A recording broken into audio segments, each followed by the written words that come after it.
Bonsoir à tous, bienvenue dans AS Foot. Donc, ce soir, mes collègues de jeu seront donc de l'équipe déjà Leandro, Bonsoir tout le monde, j'espère que vous m'entendez bien.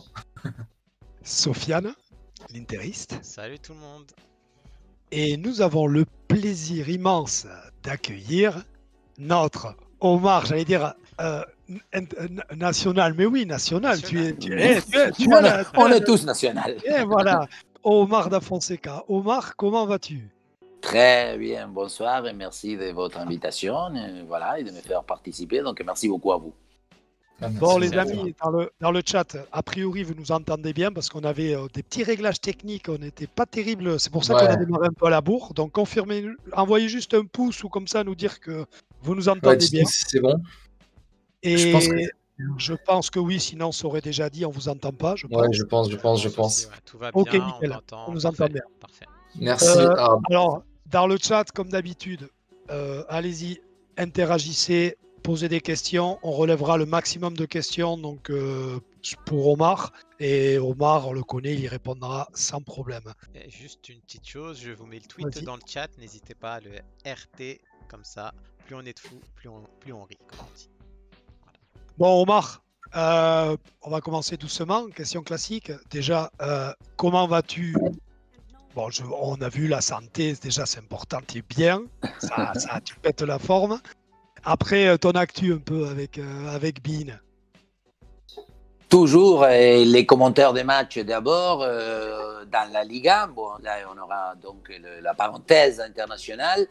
Et ensuite, on fait les émissions, foot show. Je fais aussi une pastille qui s'appelle Omar Chari. Et on commence déjà à préparer le championnat d'Europe parce qu'il va vite arriver. Et on aura aussi tout ce qui est Champions League. Donc, forcément, on rentre un peu dans le temps qui commence à nous donner un peu d'adrénaline parce qu'il y aura des suspens. Eh oui, parce que ça, c'est tout à fait c'est la grosse info qui est tombée il y a quelques semaines. Donc, vous récupérez vous récupérez la Ligue des Champions. C'est l'année prochaine.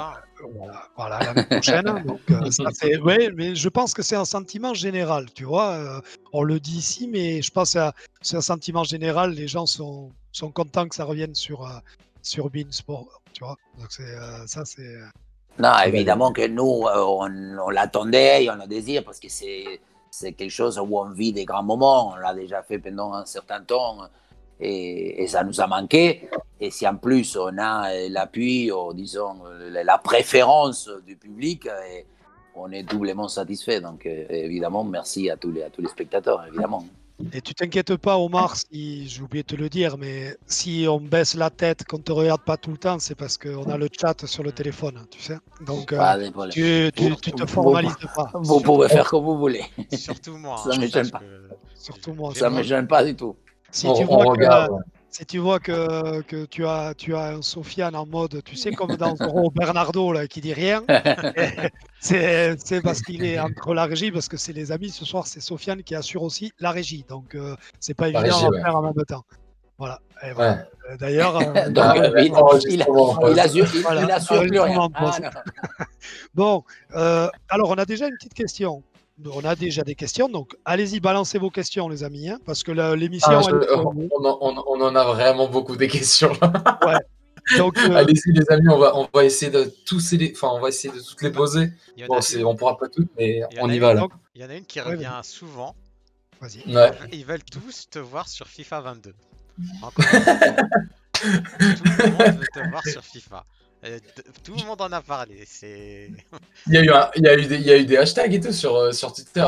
Ça a été entêté à un moment donné. Ah oui, tout le monde veut te voir. Alors, en tendance, tu vois. En tendance.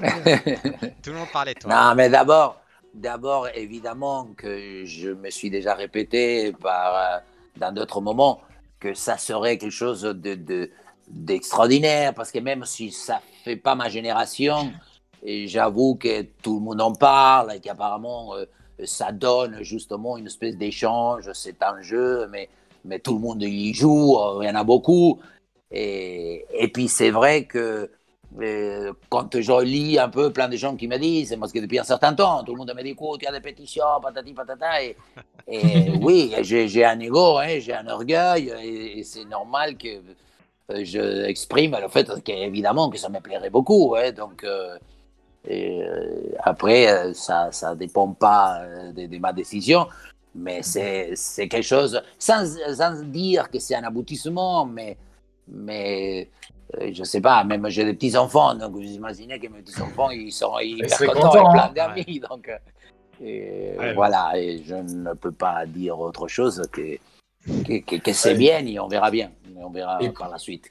Okay. On a l'ami Abdoulaye Sarr qui est déjà passé sur nos lives et qui est souvent par là. S'il écoute le live. Il travaille chez FIFA. Il travaille chez FIFA. Attends. Et nous, on est agent de joueurs. On prend 10%. N'oublie pas. Pas de problème. Donc, on a aussi une question de Gadget33RS qui nous dit Omar, qu'en pensez-vous pouvoir retourner au stade pour commenter les matchs? Est-ce que toi, tu as un feeling? Est-ce que tu te dis, ou est-ce que vous avez peut-être des infos En Espagne, ils ont déjà annoncé, d'ailleurs, il y a eu des matchs féminins avec 1000 spectateurs dans le petit à côté à Barcelone. Et il y a des journalistes, et dans le cadre médical, soi-disant qu'à partir du mi-avril, ils voudront essayer d'ouvrir ce qu'ils appellent des jauges 30%, bon, avec un pourcentage à fixer. Mais en Espagne, il y a quand même une espèce d'énergie dans ce sens-là. Hein. Il y a beaucoup trop de personnes, les clubs, les médecins, les journalistes, et même le public assez en général. Et, bon, d'abord, c'est un désir, évidemment, on est tous à attendre ça. Et à un moment donné, ils ont dit que peut-être pour le Classico, mais là, j'y crois pas. Mais il y en a qui disent que les 7-8 derniers matchs de la Liga, de la saison, il y aura du public. Après, je ne sais pas combien, mais évidemment que ça, c'est aussi, on parlait des désirs, on attend tout ça, hein, rien que pouvoir sortir, écouter du bruit et être dans un stade de foot, ça va nous remplir plein d'émotions ou de manques qu'on a depuis un certain temps. Hein. Et d'ailleurs, à ce sujet-là, dans le chat, on nous demande, on a Obama Masqué, qu'on salue, qui est un fidèle de l'émission. C'est un peu ça. Voilà, c'est ça. Obama Masqué. Alors, c'est un hommage à Aubameyang. Tu sais, quand Aubameyang, il avait mis le masque, donc petit jeu de mots, Obama Masqué, tu vois. On lui passe un gros bonjour. Donc lui te demande, Omar, tes pronostics pour la fin de la Liga. Comment tu vois si tu dois donner un podium? Au début, j'ai failli être convaincu par l'Atlético Madrid dans le sens où je continue à dire que des points de vue groupe, équipe, c'est le meilleur construit et c'est lui qui avait justement obtenu une bonne régularité. Or, le calendrier, parce que là, ils vont jouer des suites contre Séville, contre Betis, contre Barcelone. L'Atlético a des matchs très durs. Ensuite, Barcelone, pareil, je me suis dit, est-ce qu'ils vont pouvoir garder cette régularité quand il a commencé à jouer avec 3 derrière et les défenseurs? Moi, je suis un peu chafouin quand on essaye de jouer un peu pour se protéger ou pour neutraliser l'adversaire, comme ils disent. Moi, ça m'échafouine un peu. Et après, en même temps, on s'est dit, le Real Madrid, pareil. Moi, je dis que chaque fois que Modric, Kroos et Casemiro, les 3 de milieu, ont un peu d'essence, comme on dit, et ont une dynamique dans le côté athlétique, c'est une équipe avec un Benzema qui cette année, j'ai déjà dit, il marche sur l'eau. Je veux dire, même quand le Real Madrid peut être noyé, lui, il ressort parce que il est le garant et le responsable absolu. Donc, ça va être une fin des championnats où, là, sur les 2-3 matchs qui vont venir, on va se déclencher parce que si l'Atlético Madrid il perd contre Séville ou contre Betis, je pense qu'il ne sera pas champion. Ah, mais c'est vrai qu'en plus, c'est trop inconsistant. On voit que l'Atlético de Simeone a déjà pu à plusieurs reprises, ils pouvaient en plus prendre le large, et à chaque fois ils font erreur sur erreur, et au final ça va finir par se payer, je pense. Hein. En plus, souvent je me fais un peu chatouiller parce que je dis que l'histoire de Simeone, c'est toujours à vouloir attendre l'erreur de l'adversaire, le coup de pied. C'est pas une équipe qui va construire, qui va déstabiliser, qui va oser pour pouvoir... Non, eux, ils font toujours le côté... Il l'a dit d'ailleurs, il a dit je préfère faire déjouer l'adversaire plutôt que jouer nous-mêmes. Sauf que maintenant, il est dans une situation où il va falloir qu'il gagne. Il va falloir qu'il aille chercher. Et là, l'autre jour, j'ai vu le match, il a mis Carrasco beaucoup plus offensif. Il va falloir que Correa au soir. Et je sais pas, à un moment donné, il y a des indices qu'il ne pourra pas proposer. Le fait de dire, on va voir comment ça se passe. Et ensuite, attendre un peu aussi le coup des chances.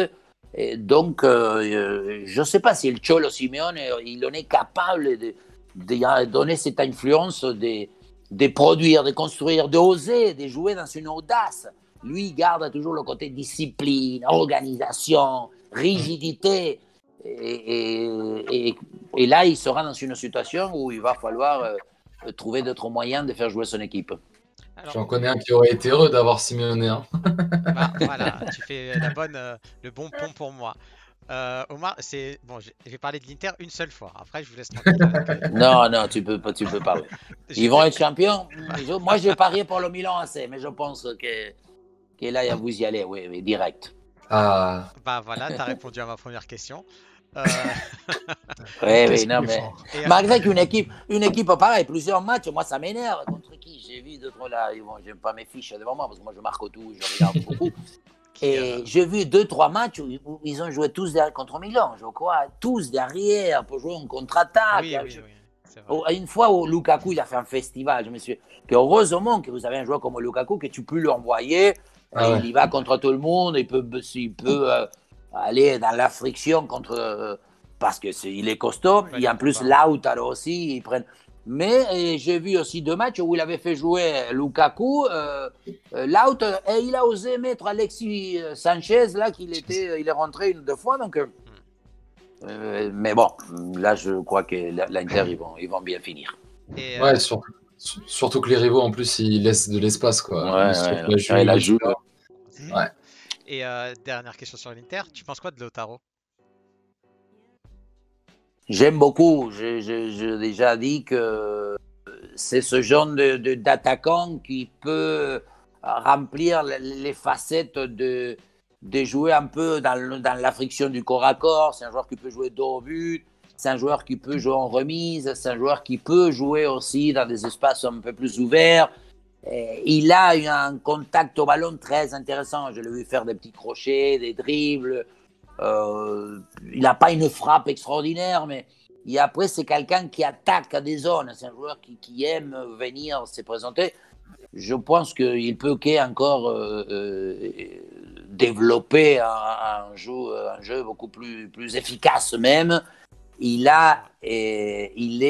joue avec un coéquipier même extraordinaire, parce que quand tout à l'heure on disait Lukaku, c'est un mec qui, en dehors d'être costaud, normalement les costauds sont assez, ils jouent devant, toi c'est des joueurs un peu plus statiques, des joueurs que, or Lukaku il te fait le nettoyer, il fait l'essuie-glace devant, et en plus il faut avoir envie de le rapprocher, parce que même je pense qu'il doit avoir des mauvaises haleines à Lukaku. Non, non, ça, je vais reprendre encore dans le chat. D'ailleurs, ceux qui sont présents, les amis, pensez à mettre un petit suivre et activer la cloche pour avoir toutes les notifs de nos lives. Ça envoie de la force et ça fait plaisir. Donc là, je voulais juste dire un truc avant. Je voulais remercier les amis d'Instant Foot qui ont partagé un moment tout à l'heure d'Ice Foot. Merci à vous la team, merci Mehdi. D'accord, ok, merci à tous. Merci, donc alors, voilà, du coup, ma question, elle est partie. Mais c'est Albrozovic qui en plus a mis des points de chaîne. J'étais obligé de la lire, on ne peut pas ne pas la voir. Alors, ça sera, je pense, ma seule question de la soirée, mais elle me tient à cœur. Est-ce que, pour Omar, le poste de numéro 10, le vrai 10, est-ce que ce poste est mort? Le mot mort, je ne veux pas l'utiliser parce que dans le sport et dans le foot, il ne faut pas dire qu'il y a des choses qui sont définitives. Néanmoins, oui, on a perdu le côté de l'influence. À mon époque, on était beaucoup plus spécifique dans cette histoire. Le numéro 9 était le buteur, le numéro 10 était le créateur, l'influenceur, le détonateur, le stratège. Ensuite, il y avait le 5 qui mettait un peu le taquet, les deux défenseurs centraux, c'est ceux qui avaient des moustaches, et on parlait d'haleine, qui faisaient peur. Donc, on était beaucoup plus dans des caractéristiques.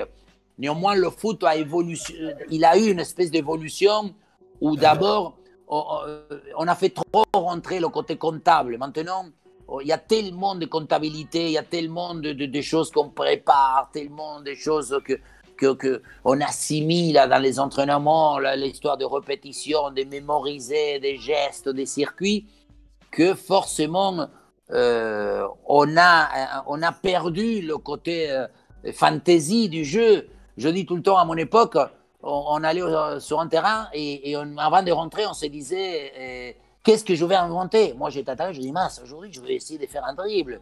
Depuis, à un moment donné, ils disaient ah non, mais il faut essayer de voir avant de recevoir la balle. Ok. Maintenant, 48 heures avant, ils savent déjà combien il s'appelle l'adversaire, combien d'enfants, qu'est-ce qu'il a mangé la veille. Il y a une espèce de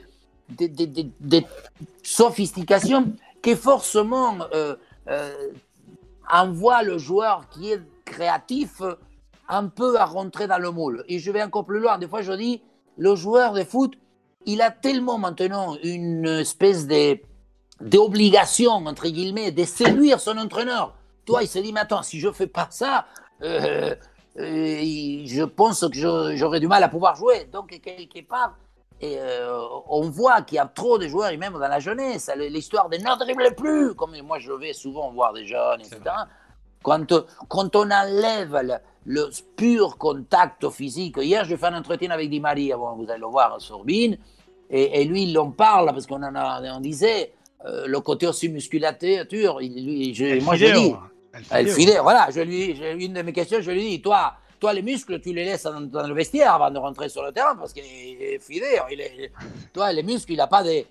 Et autant, il a un talent, il a une vision, il a un contact balle, une habilité qui lui permet d'être justement un joueur différent. Donc, oui, ce joueur, ce numéro 10, qui à moi, personnellement, quand je parle de Ronaldinho, de Maradona, de Zico, je ne sais plus, il y a plein de numéros 10 à moi, des Gallardo, bon, je ne sais pas, nous on en a eu un paquet, de Kempes, de tous ces joueurs, c'est ceux-là que je dis, on veut qu'ils touchent la balle souvent, on se pose la question quand est-ce qu'on va lui donner, parce que je crois que c'est à travers ce genre de joueurs qu'on crée une espèce de fusion entre le spectacle, le spectateur et le vrai jeu de football.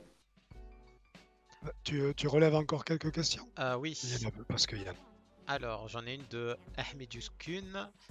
Que penses-tu de Benzema, Omar? Que de belles choses, je me répète tout le temps, parce que d'abord, c'est quelqu'un qui a démontré qu'il peut jouer du tambour, comme je dis à un moment donné, alors qu'il y avait Ronaldo qui était le premier violoncelle. Lui, il était dans une orchestre où il fallait... peut-être aider, faire des efforts, se mettre dans une espèce de conditions d'infériorité, alors qu'il s'appelle Benzema et que forcément il est reconnu international et mondialement, et il a su le faire. Et ensuite, quand Ronaldo est parti, il a acquis, et il a assimilé, et il a voulu, je ne sais pas, devenir une espèce d'icône. Aujourd'hui, je dis que le Real Madrid... dépend de lui, c'est le seul garant, parce que dans la plupart des équipes, à un moment donné, il y avait Suarez, Messi, je ne sais pas, Neymar, Mbappé, tu en as déjà 2-3 joueurs. Aujourd'hui, dans le Real Madrid, tu peux dire qu'à niveau efficacité et buteur, il n'y a que Benzema, parce que malheureusement, Hazard, Fantomas, le reste, Asensio, Isco, Vinicius, Rodrigo, et je ne sais pas, Lucas Vazquez, tu veux dire, il y a un manque de soutien, d'efficacité, malgré qu'on essaie de lui donner des ballons. Mais aujourd'hui, Benzema, c'est le seul responsable d'une attaque. Et je continue à dire que c'est un joueur que dans la chaîne d'élaboration des attaques, il peut être au début, au milieu et à la fin. C'est un joueur qui sait tout faire comme attaquant. Personne ne peut nier le côté complet de son jeu. Et je vais encore plus loin. Je dis que c'est un joueur qui, tout en étant attaquant, alors que les défenseurs, ils cognent, les défenseurs, ils te mangent un peu les mollets, lui, il arrive toujours. C'est très rare voir Benzema dans la friction. C'est très rare voir Benzema à forcer, à montrer un acte de puissance, de vitesse. Il fait toujours avec une espèce d'élégance, une espèce de subtilité, de finesse, qu'on est obligé d'être plié à se dire que pour moi, actuellement, avec Lewandowski, sont les meilleurs attaquants du football mondial. Et Haaland. Voilà. Ouais, mais Haaland, c'est encore trop jeune. C'est encore trop jeune. Actuellement, il a ce profil, je veux dire. Voilà, ouais, sur l'instant T, c'est un tueur, oui. Non, mais je te dis actuellement. Oui, non, mais évidemment. Sauf qu'à Hollande, il a 30 matchs dans le foot. Ouais, il joue encore en Allemagne ou en football où on sait que depuis presque 20 ans, l'autre jour on a fait un sujet, ça va faire, je ne sais plus, 20 ans qu'en Allemagne, en ayant 18 clubs, c'est le championnat où on marque le plus de buts. Mais en plus, on marque pas. Je sais pas, 10 buts et plus, non, il y a eu des années où on marque, je sais pas, 50, 62 buts et plus, donc il y a quand même plus de facilité en défense. Voilà, une vision d'un football ouvert, etc. Et puis lui, il commence, il est au début, alors qu'aujourd'hui, Lewandowski et Benzema, moi je dis des fois, la surprise à le joueur qui arrive, et bon, on n'a pas encore le détecté, on ne l'a pas encore étudié, donc allez, on le surveille, entre guillemets, un peu moins. Benzema et Lewandowski, tous les défenseurs, ils savent, je parlais tout à l'heure, 48 heures, 2 semaines avant, attends, on va jouer contre Lewandowski et Benzema, donc il faut essayer de gratter les crampons, parce qu'il faut essayer de faire quelque chose pour le neutraliser, et c'est pas évident. C'est sûr que Karim, déjà, que c'était déjà un très très bon joueur, comme tu disais, du temps de Ronaldo, mais là il a pris une dimension, j'allais dire stratosphérique, mais c'est pas loin. Oui. Je pense que c'est la pire chose qui puisse arriver. Si Benzema joue pas à Madrid, je vais pas te dire qu'il n'y a plus rien, mais c'est parce que tu as toujours un peu les soldats qui arrivent à sortir le match qu'il faut quand il faut, comme Modric et tout ça à certains moments, mais devant, c'est, comme tu le disais très bien, c'est très léger, sorti de ce que fait Karim. Donc ouais, il y a. Vas-y, y a pas. On a une question là avec les points encore. J'ai pas totalement compris la question, mais en gros, il demandait pour nous 4 si on aurait 11 joueurs qu'on pense qui vont exploser à l'avenir. On peut faire du poste par poste, mais 11 joueurs qu'on pense qui vont exploser à l'avenir. C'est Nadir qui demandait ça. Mais le gardien, c'est le gardien de Chelsea, non? Mendy, tout le monde. Incroyable, tout le monde parle de lui. C'est vrai. Arrière droite, de l'intériste, lui. Hakimi. Oui, lui, on se pose la question. Moi, je me pose la question tout le temps. Pourquoi il est parti du Real Madrid? Je me suis posé. Pour moi, c'est un très très fort. C'est un braquage en plus. Dans des équipes, ouais, voilà. Dans une équipe. Après, je sais pas, défenseur central, tout le monde parle de Diaz là. Le Portugais. Jules Koundé. Jules Koundé. Oh, si, voilà, t'as raison. Jules. Il y a De Ligt après, aussi. Je sais plus. De Ligt, ouais, c'est vrai. Ouais, mais c'est marrant, mais De Ligt, on se dit presque qu'il est déjà confirmé. Tu sais ce que je veux dire? Ouais, alors que non, hein, mais qu'il est tout jeune. Côté gauche, je vais vous donner un nom qui va exploser les compteurs cet été au marché des transferts. Nuno Mendes. Oui. On était sûr que ça allait être un Portugais. C'est toujours des Portugais avec l'endroit. Écoute, il joue au Sporting. Il a fait sa première sélection là avec le Portugal hier, avant-hier. Et c'est un mec qui est déjà voulu par City, par tous les grands clubs. Donc, mais c'est un Portugais ou un Brésilien? Portugais, 18 ans. Ouais, pur centre de formation. Gaucher. L'arrière gauche, pas gaucher, on n'en parle pas. Hein. Ouais. Espagnol aussi, il y en a un pour eux très bon aussi. Non, c'est.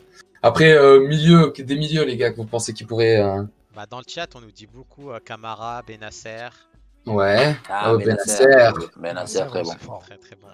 Oui. C'est vrai, ça. L'Interiste, il espère pas. Non, j'aime bien Benacer, mais s'il part du Milan, je serais très content. Vraiment. Ouais, c'est un joueur exceptionnel. Après, il va falloir, après, on peut surveiller les petits Français, Kamavinga aussi, qui a montré des belles choses, qu'il faut qu'il confirme, qu'il repart en espoir là, mais c'est quand même, sur ce qu'il a montré au moment où il a joué en équipe de France, il était monstrueux. Nando, oui. Nando, tu n'y as pas pensé, Tchouaméni. Si, Tchouaméni, oui, j'y arrivais. Voilà. Moi, je pense, en fait, je pense direct d'abord aux Français. Tu sais, en premier, je me dis, tu sais, voilà, donc tu as Tchouaméni qui, je pense, a le potentiel un potentiel monstrueux. Et là, il fait ce qu'il fait à Monaco. Il a eu une période d'adaptation d'1 an. Il s'est fait beaucoup tirer dessus, mais ils ont juste oublié les gens qu'il sortait du cocon bordelais. Il avait 20 ans, il signait à Monaco. Moreno le faisait jouer, pas trop jouer, tout ça. Et là, il tombe avec un coach qui lui donne la confiance, Kovac. Il enchaîne les matchs et comme par hasard, ça va de suite mieux. Alors, je veux dire, je vais faire un autre pont pour Omar cette fois-ci. Oui. En parlant des futurs pépites et des futurs jeunes, est-ce qu'en Argentine, il y en a un ou deux qui va sortir ou qui sort déjà du lot pour toi? Non, je sais pas. Je regarde, tu sais, je suis abonné dans une chaîne et donc je regarde beaucoup la Copa Libertadores et il y a Almada, un joueur qui joue à Vélez, tout le monde en parle. Thiago. Ouais. À River, il y a un petit jeune, il y a un numéro 10 magnifique, il a joué contre Boca, Squarella, je sais plus comment. Ah là, bon, je sais plus.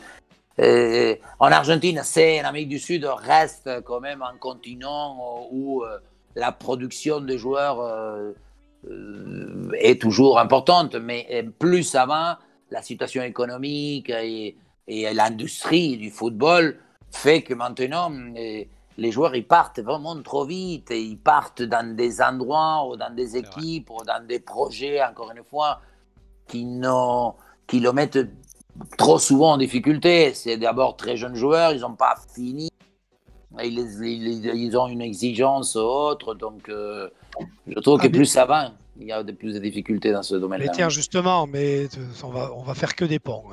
On ne fait pas des petits ponts ici, on fait que des ponts. Faisons des viaducs, des viaducs, c'est ça. Bon, après, un viaduc entre la France et l'Argentine, ça va être un peu long, mais après... non, donc oui, justement, parce que par rapport à ta carrière, entre guillemets, justement, toi, hormis ta carrière de joueur, tu as de suite après aussi, tu as eu un petit passage où tu as eu ta licence d'agent de joueur en 96. Bien sûr. Donc tu as d'ailleurs placé quelques joueurs, donc j'avais Chilavert. Entre bon, là tu commences pour le bas, attends. Je vais venir Trezeguet, Pastore, Luca Bernardi, j'allais te les dire. Alors non, tu commences d'abord, tu commences par un gardien et non, commence par les attaquants. J'allais venir. Tu vois, tu me les as enlevés. Toi, tu as fait du spoil. Voilà. Non, tu avais aussi, comment il s'appelait celui qui était à Auxerre, Pedro Reyes, c'est ça. Et ça, c'est Giroud. Oui. Giroud, il adorait. Il y avait à Lens aussi, Fuertes. Absolument, Fuertes. Et voilà, après, après donc, tu as eu ce regard-là d'agent. Après, tu as été également au recrutement à Saint-Étienne de 2005 à 2008, responsable de la cellule recrutement. Et donc, tu avais, je suppose, évidemment, tu as gardé ton réseau sud-américain. Alors, on a entendu, vrai, pas vrai, je ne sais pas, l'histoire avec Pastore. Comment ça se passe à Saint-Étienne? Qui doit signer, il vient faire un test, il est pas bon, tout simplement. Il a signé, on avait fait un accord avec le club, son club, c'était Talleres de Córdoba. Et on l'a fait venir on avait été faire une détection, on avait amené l'entraîneur de formation, bon bref, et on avait donc fait venir 5, et lui il était parmi les 5, et eux ils avaient signé, sauf que bon, je sais pas, j'avais envie de dire à l'époque, même si maintenant ça continue à exister, le côté aspect physique, ils lui ont fait faire le test de Cooper. Ils lui ont fait faire l'histoire des 80 mètres qu'il faut courir en moins de, je sais plus, de 9 secondes, 8 secondes. Il faut faire l'histoire de la détente, tu sais, qu'il faut sauter, je sais pas. Il faut faire l'histoire du palier avec le bip, bip, tu sais, Oui, oui. je sais pas comment, je me souviens plus. Et le Donc, bip, le test du bip, c'est ça. donc Pastore, qui en avait, moi le jour où je l'ai, après bon, je ferai le parenthèse, c'est la première fois que je l'ai vu, et Pastore, il était mais archi nul dans le test de Cooper. Je crois que, mettons, comment m'as-tu dit, il en faisait, je sais pas, 3600, 3000, je cassais tout, avec un Christophe Landrin, notre joueur. Pastore, il faisait 2000, j'ai plus, 600, 800, dans le 8 cm, je sais pas, il était vraiment en dessous. Et donc, les gens qui s'occupaient des centres de formation, ils te sortaient la liste. Donc, ils disaient, lui, attends, c'est pas possible, s'il court pas, c'est pas. Et voilà, donc au bout de, je sais pas, un mois et quelques, il a été. Et on l'a vendu. C'est toute une rigolade, parce que nous, on l'a vendu à 1 euro symbolique. Dans le bilan, on a été obligé de le. Et il a été à Huracan. Huracan, il était en 2e division à cette époque en Argentine. Et il a été à Huracan, une équipe, et il a fait un festival pendant 6 mois, et il a été vendu 8 millions d'euros à Palerme. À Palerme. Ouais. Et ensuite, Palerme, au bout d'1 an, il a vendu 40 millions à Paris Saint-Germain. C'est le seul secteur économique où un actif peut valoir 2 ans en avant 1 euro et après 40 millions. Ça n'existe nulle part ailleurs. Hein. Il n'y a aucun autre produit qui peut avoir une inflation aussi importante. Oui, d'ailleurs, tu disais qu'il n'était pas bon au test physique. Enfin, bref, voilà. Donc, ça montre. Mais balle au pied, c'est un phénomène. Le jour où je suis allé le voir, j'ai amené le directeur du centre de formation à l'époque et on avait vu le mec, il savait qu'on allait le voir de France. Donc, lui, il a joué dans 4 mètres carrés, à côté de où on était, nous, dans la petite tribune. C'était Boca Taïen, équipe réserve. Les autres, ils voulaient le tuer, les mecs des Boca. L'entraîneur disait, casse-le!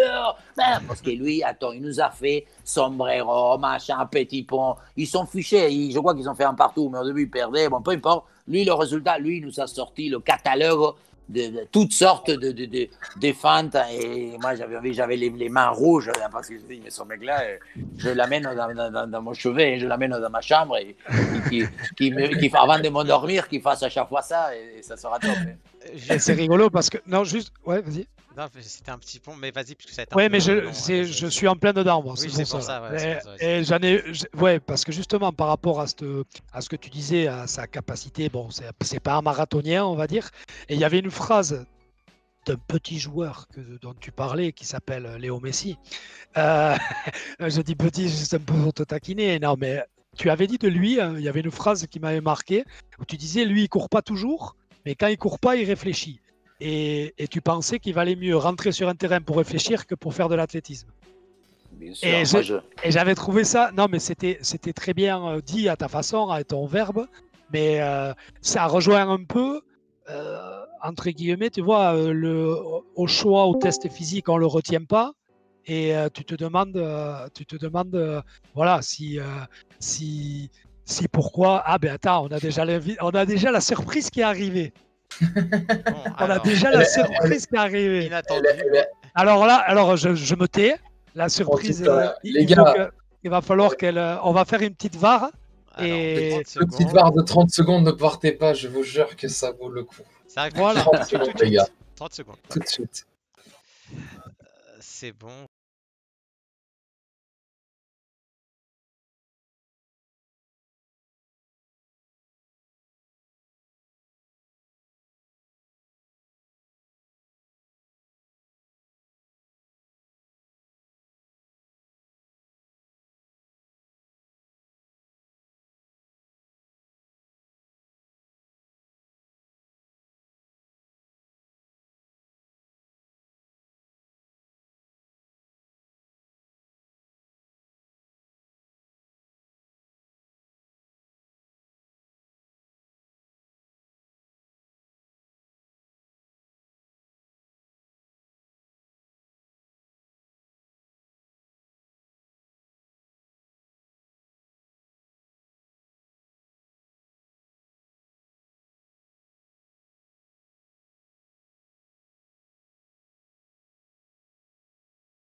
10. Mais si. On est de retour et regardez qui vient d'arriver. Monsieur Smile Boabdella. Smile, comment vas-tu? Comment ça va à tous? Merci pour l'invitation, c'est cool. Et c'est qui mais- la personne avec, avec la savane? Oui, mais non, C'est un gars qui adore Riquelme, apparemment. mais Non. regarde, non, très bon joueur, surtout lorsque son équipe il gagne 2-3-0, là, je peux dire, mais quand on a 0-0 et que ça cogne un peu, qu'il faut ouvrir la boîte, là, il est délicat. Toi, le geste, il le met. Mais sinon, 2-0 pour faire gris-gris, c'est mêle. Un peu comme Osmaï, c'est sûr, je suis d'accord. Je peux parler Oui. ou pas? Ou il n'y a que lui qui a besoin de parler? Ce maillot, je l'ai mis exprès pour montrer à tout le monde que Omar, c'est pas un vrai Argentin. Mais C'est un faux Argentin. mais vous, non, mais T'as parlé, laisse-moi parler. T'as parlé, laisse-moi parler. Je vous explique pourquoi j'ai mis ce maillot-là. Parce que Riquelme, il représente une certaine idée du football, une certaine idée du football argentin, une certaine idée du numéro 10. Et selon moi, il n'y a plus eu de vrai numéro 10 depuis la Coupe du Monde 2006 du côté de l'Allemagne pour l'équipe d'Argentine. Il y a un joueur qui porte le numéro 10 qui s'appelle Messi, mais c'est pas un numéro 10, mais je te le dis. non, il est assis. Ah, Dans vous acceptez qu'ils disent Messi en étant assis? Ah Attendez, non, tu dis merci, tu te mets debout. Il a un stylo, tu prends des notes là. Oui, C'est un non, stylo. je suis en train de faire la liste de tous les numéros 10, évidemment, pour te dire qu'on en a 50. Maradona, Non, mais- Gallardo, Aymar, Kempes, Alonso. Mais on Non, en a pas 50, Kempes, bien. pas Kempes, pas comme Riquelme. Il jouait pas comme Riquelme, Kempes. Bon, mais oui, mais il jouait numéro 10. Non, mais quand tu me parles des numéros 10 de l'équipe d'Argentine, etc., Mais je te parle, on a eu je te parle de Maradona, je te parle d'Ariel Ortega, je te parle de Riquelme, Aymar, je te parle de Pablo Aymar. Aymar, Évidemment, bah oui, évidemment. Gallardo, Tu sais que moi, Pablo Aymar, c'est très important. Gallardo, évidemment. Mais je pense que c'est sur ce point-là que tu n'es plus argentin. C'est à la fin de la Coupe du Monde 2006 que tu as été déchu de ta nationalité argentine. T'aimes un garçon qui porte le numéro 10 en équipe d'Argentine, qui est un joueur exceptionnel, mais qui ne représente plus ce qu'est le numéro 10 de l'équipe d'Argentine. La semelle, la petite déviation, le match contre Serbie Monténégro, la passe. à cette heure-ci, il a souvent de la fièvre, donc il va faire, c'est sûr. Je comprends qu'il puisse. Non. J'ai Le un petit dernier Doliprane, numéro je vais 10, t'envoyer Omar, le petit le Doliprane. dernier numéro 10 argentin, toi, Omar Da Fonseca, tu l'as renié. C'est terrible. C'est terrible. Et tu sais que je t'aime beaucoup. La finale de Et la tu Coupe sais que c'est pour ça que je de la t'aime. Coupe de 2018, tu te rends compte que Peckerman, il enlève Riquelme, il a Messi remplaçant et il met Cruz. Mais Riquelme, il n'aurait même pas Exactement. joué en ayant T'es Messi. d'accord avec moi. T'as T'es Messi, d'accord avec t'as moi. Messi T'es d'accord remplaçant. avec moi. L'entraîneur, l'entraîneur, il réfléchissait comme toi. C'est la faute. Il en a passé à la casserole. Mais justement, il a sorti Riquelme. Il a sorti Riquelme. Et justement, il n'aurait même pas rentré. Il n'aurait Tu pas connais pas les règles joué. du foot. S'il l'a sorti, c'est qu'il voulait plus le faire jouer. Justement, et pourquoi il l'a fait jouer alors? En ayant Messi. C'est lui qui est passeur décisif sur le but sur corner. Mais ça, d'accord, Riquelme, il a tiré un corner. Ah oui, Bon, ça, La Coupe du Monde 2006 une de grosse l'Argentine. technique. La Coupe du Monde Il a 2006 de envoyé un l'Argentine. corner. Vous ne pouvez pas partager des vidéos, c'est pas possible de partager une compilation YouTube de ce qu'a fait Riquelme à la Coupe du Monde 2006 ou pas? Bon, mais non, mais ils ont un conducteur. Il y a Vanessa Lemoigne dans le chat qui rigole très fort. Hein. Eh oui. Non, mais les gars, Je arrête, l'entends aussi. tu viens et tu nous déstabilises. Ils ont un conducteur, ils ont bossé, Mais je sais pas quoi, et toi, tu viens. faut que les gens ils comprennent que tu es plein de contradictions quand il faut parler du football et du numéro 10 ultime, de l'ultime audience. Moi, c'est pas moi qui T'es quelqu'un- parle, c'est ça t'es la différence entre. perfection, Omar. T'es parfait. Tu as une seule faille, c'est ce manque de lucidité par rapport à Riquelme. Justement, non, je sais mais. que t'es pour Vélez. Je sais que tu es pour Vélez et que tu n'aimes pas Boca, toutes ces choses-là. Moi, je vais pas aller sur ce terrain. Mais je sais, mais je peux le dire aux gens. Non, et moi, je il avait joué à ne le Vélez, dis pas, il je avait le fait crie, vamos Vélez. Non, mais. Mais Mais la différence entre toi et moi, c'est que moi, je ne parle quand tu dis, j'ai la contradiction. C'est pas moi, c'est mon intérieur. Quand je vois tous ces joueurs que je te dis, Messi, Madonna, mon intérieur, il sait. Quand je vois Riquelme, quand je vois Riquelme, regarde comment Riquelme. Alors que quand on Messi, Maradona, toi, c'est toi. Ouh, je fais le geste, toi, c'est différent quand même. Où tu vas? Attends, ne te fâche pas, reviens. Qu'est-ce que tu fais? Je suis quand même là. Tu m'as fait tourner la tête. Rien à voir, mais t'as Vanessa qui te demande, Omar, si c'est une vraie plante que t'as derrière toi. Non, non, c'est comme si faux chez moi, amours d'abord, du je ne suis foot. pas chez moi, C'est pareil. et en plus, tout est faux. Chez moi, tout est, il n'y a pas de... Ah, juste une petite seconde dans votre débat enflammé. Il y a Mohamed Roger qui nous a fait un don de 5 €. En plus, c'était son anniversaire. Hier, Oh, je merci. Ah, est-ce qu'on peut souhaiter un bon anniversaire à Satya? Bon anniversaire à Satya. Ouais, bon Los anniversaire. años, que lo cumpla feliz, que lo cumpla, comment il s'appelle? Satya. Chacha? Non, Satya. Satya. Ah ouais, Satya. Oui. Que lo cumpla Satya. Merci beaucoup. Et il a laissé un message, il a dit pour vous la team, vous êtes des boss sérieux, je vous aime Omar, Smaïn, vous êtes les meilleurs, je vous kiffe, merci pour l'émission de fou chaque semaine. Voilà. Merci beaucoup, mon ref, tu régales. Non, mais il m'énerve, lui, il m'énerve. Mais je t'aime. Parce que je l'aime trop, voilà, et moi aussi, je l'aime trop, c'est ça le problème. Quand on aime beaucoup trop, plus de ça, après, à un moment donné, ça t'est... Mais heureusement que c'est comme ça. Sma, tu as une petite anecdote à nous raconter avec Omar ou un truc comme ça? Sympa à nous raconter? J'ai juste à vous dire qu'il ne connaît rien sur les vrais numéros 10 de l'équipe d'Argentine, mais je suis très heureux qu'il ne connaisse rien et je suis très heureux de connaître ce mec-là. Je vais juste vous donner une anecdote pour que vous compreniez un petit peu ce que fait ce mec et ce qu'est ce mec. Je vais le dire, je vais en donner deux. La première, c'est, vous savez, pendant longtemps, moi je viens un petit peu moins parce que c'est plus mes horaires, il fait exprès pour pas que je vienne et que je lui mette des petits ponts. Il organise les matchs de foot. Est-ce que vous vous rendez compte?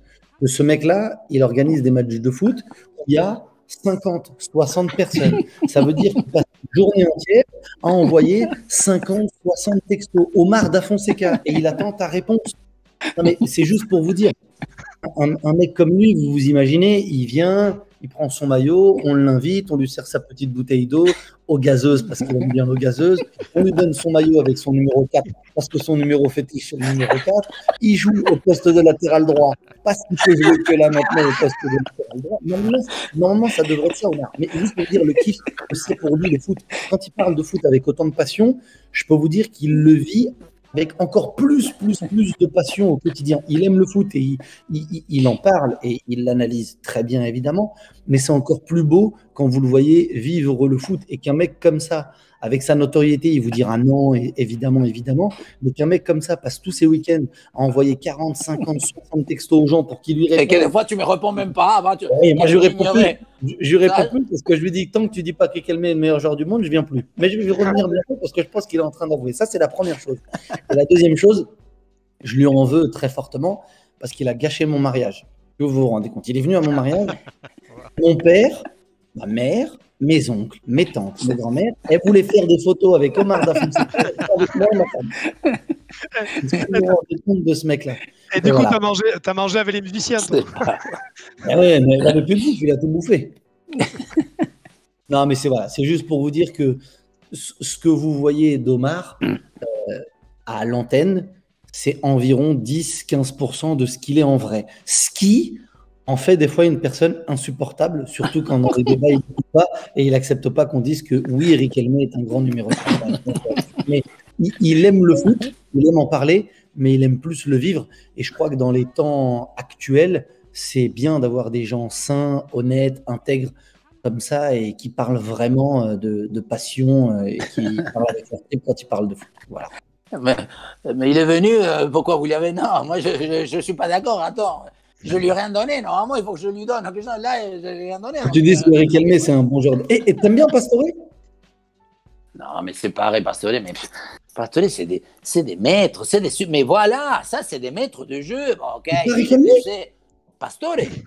Mais Pastore parce qu'il est en cristal, mais Pastore, Riquelme, mais Riquelme, il a joué à Villarreal, dans l'entraîneur.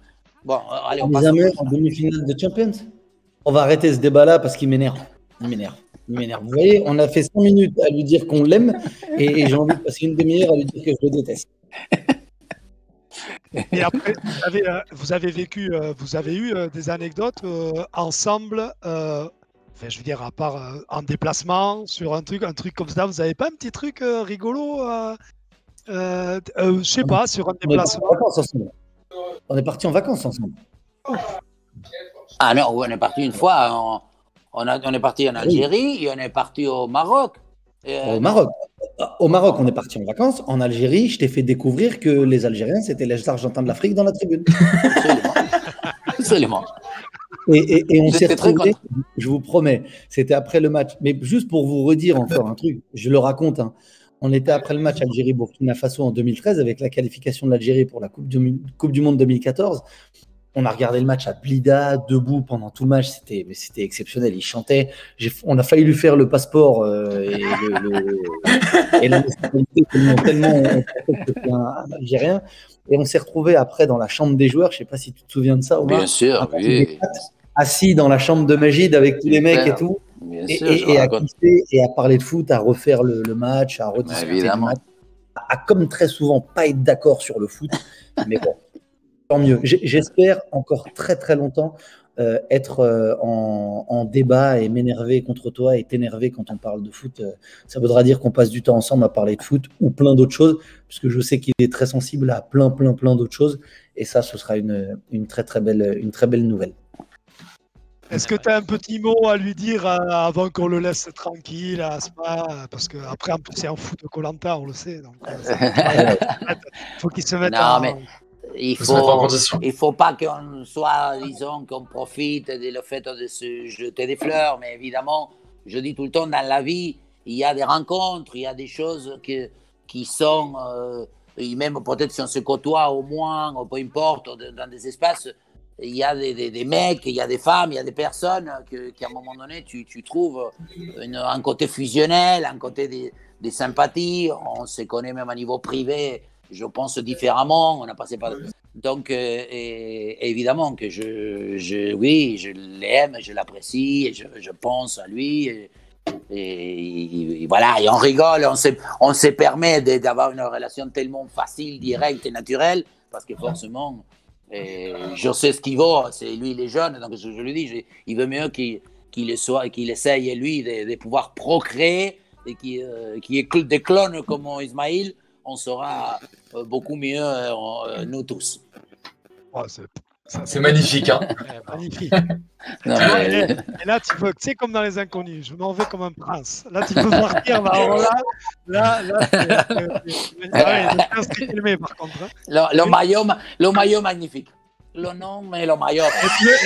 Tu veux qu'on te fâche direct ou non? Tu veux que je me mette comme ça aussi après ou non? Non, parce que ça aussi, toi, Attends. Ça va, ça rattrape. Voilà, oui, mais si tu me le montres du droit, c'est pas un maillot, parce que ça, c'est pareil, toi. Ismaïl, il aime un peu le côté niaque, friction, toi, il tacle. Parce que Boca, c'est ça. Boca, c'est le Simeone, c'est ce qu'on parlait. Non, moi, je suis Vélez, River. Toi, élégant, toujours, avec la canne, le chapeau, toi, le smoking, tic. Voilà, toi, ça, c'est le football. C'est un vrai, celui-là. Celui de Rojas, qui jouait le Paraguayen. Alors, c'était pas le plus beau joueur. Non. Le maillot, il est bien, mais celui-là, il mettait des bois, celui-là. Bon, écoute, Sma, merci beaucoup d'avoir accepté. Il a mis beaucoup de temps à accepter, c'est-à-dire que je pense qu'il avait répondu oui avant que je lui envoie le message. Merci beaucoup. Donc bon, écoute. Merci beaucoup, avec grand plaisir, comme d'habitude. Et puis on se retrouve très vite. Bisous à tous. Merci. Bonne soirée à tous. Abraço. Merci beaucoup, Sma. Tu me tiens au courant pour ta pelouse. Tu me tiens au courant pour ta pelouse. Allez, ciao. Bisous, je t'étais au courant. Ciao, merci beaucoup. Bon, merci beaucoup. C'est la petite surprise. Merci beaucoup. Je pense que tout le monde s'est régalé. C'est un vrai mec, une vraie personne. Je ne vais pas non plus, mais faire trop. Non, mais après, c'est bien de dire aussi, ça devient presque anachronique, pas anachronique, mais ça devient presque tendance maintenant quand tu dis de dire des trucs gentils. C'est bien aussi de dire des trucs gentils. C'est bien. Évidemment. C'est bien. Mais moi, je dis tout le temps, maintenant, depuis un certain temps, je dis, on doit commencer à dire, tout à l'heure on disait, je ne sais pas, excuse-moi, je me suis trompé. C'est des choses qu'il faut qu'on dise. Ça existe. Des fois, le côté verbal, il faut qu'on apprenne à dire je ne sais pas. Maintenant, on est tellement, des fois, on a un ego, une espèce de fierté hyper mal placée qui ne nous permet pas de dire je m'en excuse. Et donc, ça, il faut que vous, encore une fois, que vous êtes jeune, il faut faire des pétitions pour qu'on aille dans ce sens. On nous a demandé est-ce que tu pourrais nous donner ton 11 de légende du Real Madrid? Bon, Casillas, Roberto Carlos, bon, Hierro, normal. Moi, j'aimais beaucoup Chendo. Chendo, c'est de mon époque. Oui, Chendo. Après, j'adorais Redondo, mais bon, il y a eu Michel, que pour moi, c'est un très bon joueur. Évidemment, Zidane, il faut qu'il soit. Utragueño, Hugo, le Mexicain. Et bon, maintenant, il va falloir que mette Benzema, je sais pas, parce qu'il saura, il est déjà une légende, donc il faut qu'on le mette quand même. Tu as fait exprès de ne pas dire le nom du Mexicain? Tu n'aimes pas les Mexicains ou quoi? Si, non, Hugo Sánchez, oui, non, mais je dis Hugo, et après, je ne sais plus, je dis c'est Sánchez, j'ai eu un blanc, donc j'ai profité pour donner la nationalité.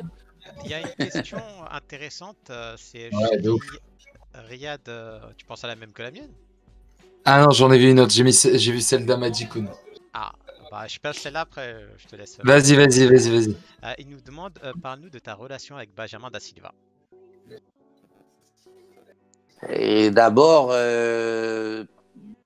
c'est quelqu'un qui m'a permis justement qu'on soit en osmose, parce qu'il faut savoir qu'on a 20 ans de différence. Donc lui, il appartient à une autre génération en plein de choses dans notre vie. Lui, il aime une musique que moi je déteste, il aime l'ensemble de bruit, c'est un désastre. Les groupes, moi je suis la variété française, Omar, je lis des bouquins. Pardon. C'est comme Nando et Leandro en fait. Ah bon? Mais ils sont voilà. Ils arrivent à se... Ou Omar et moi, on a à peu près 20 Absolument, ouais.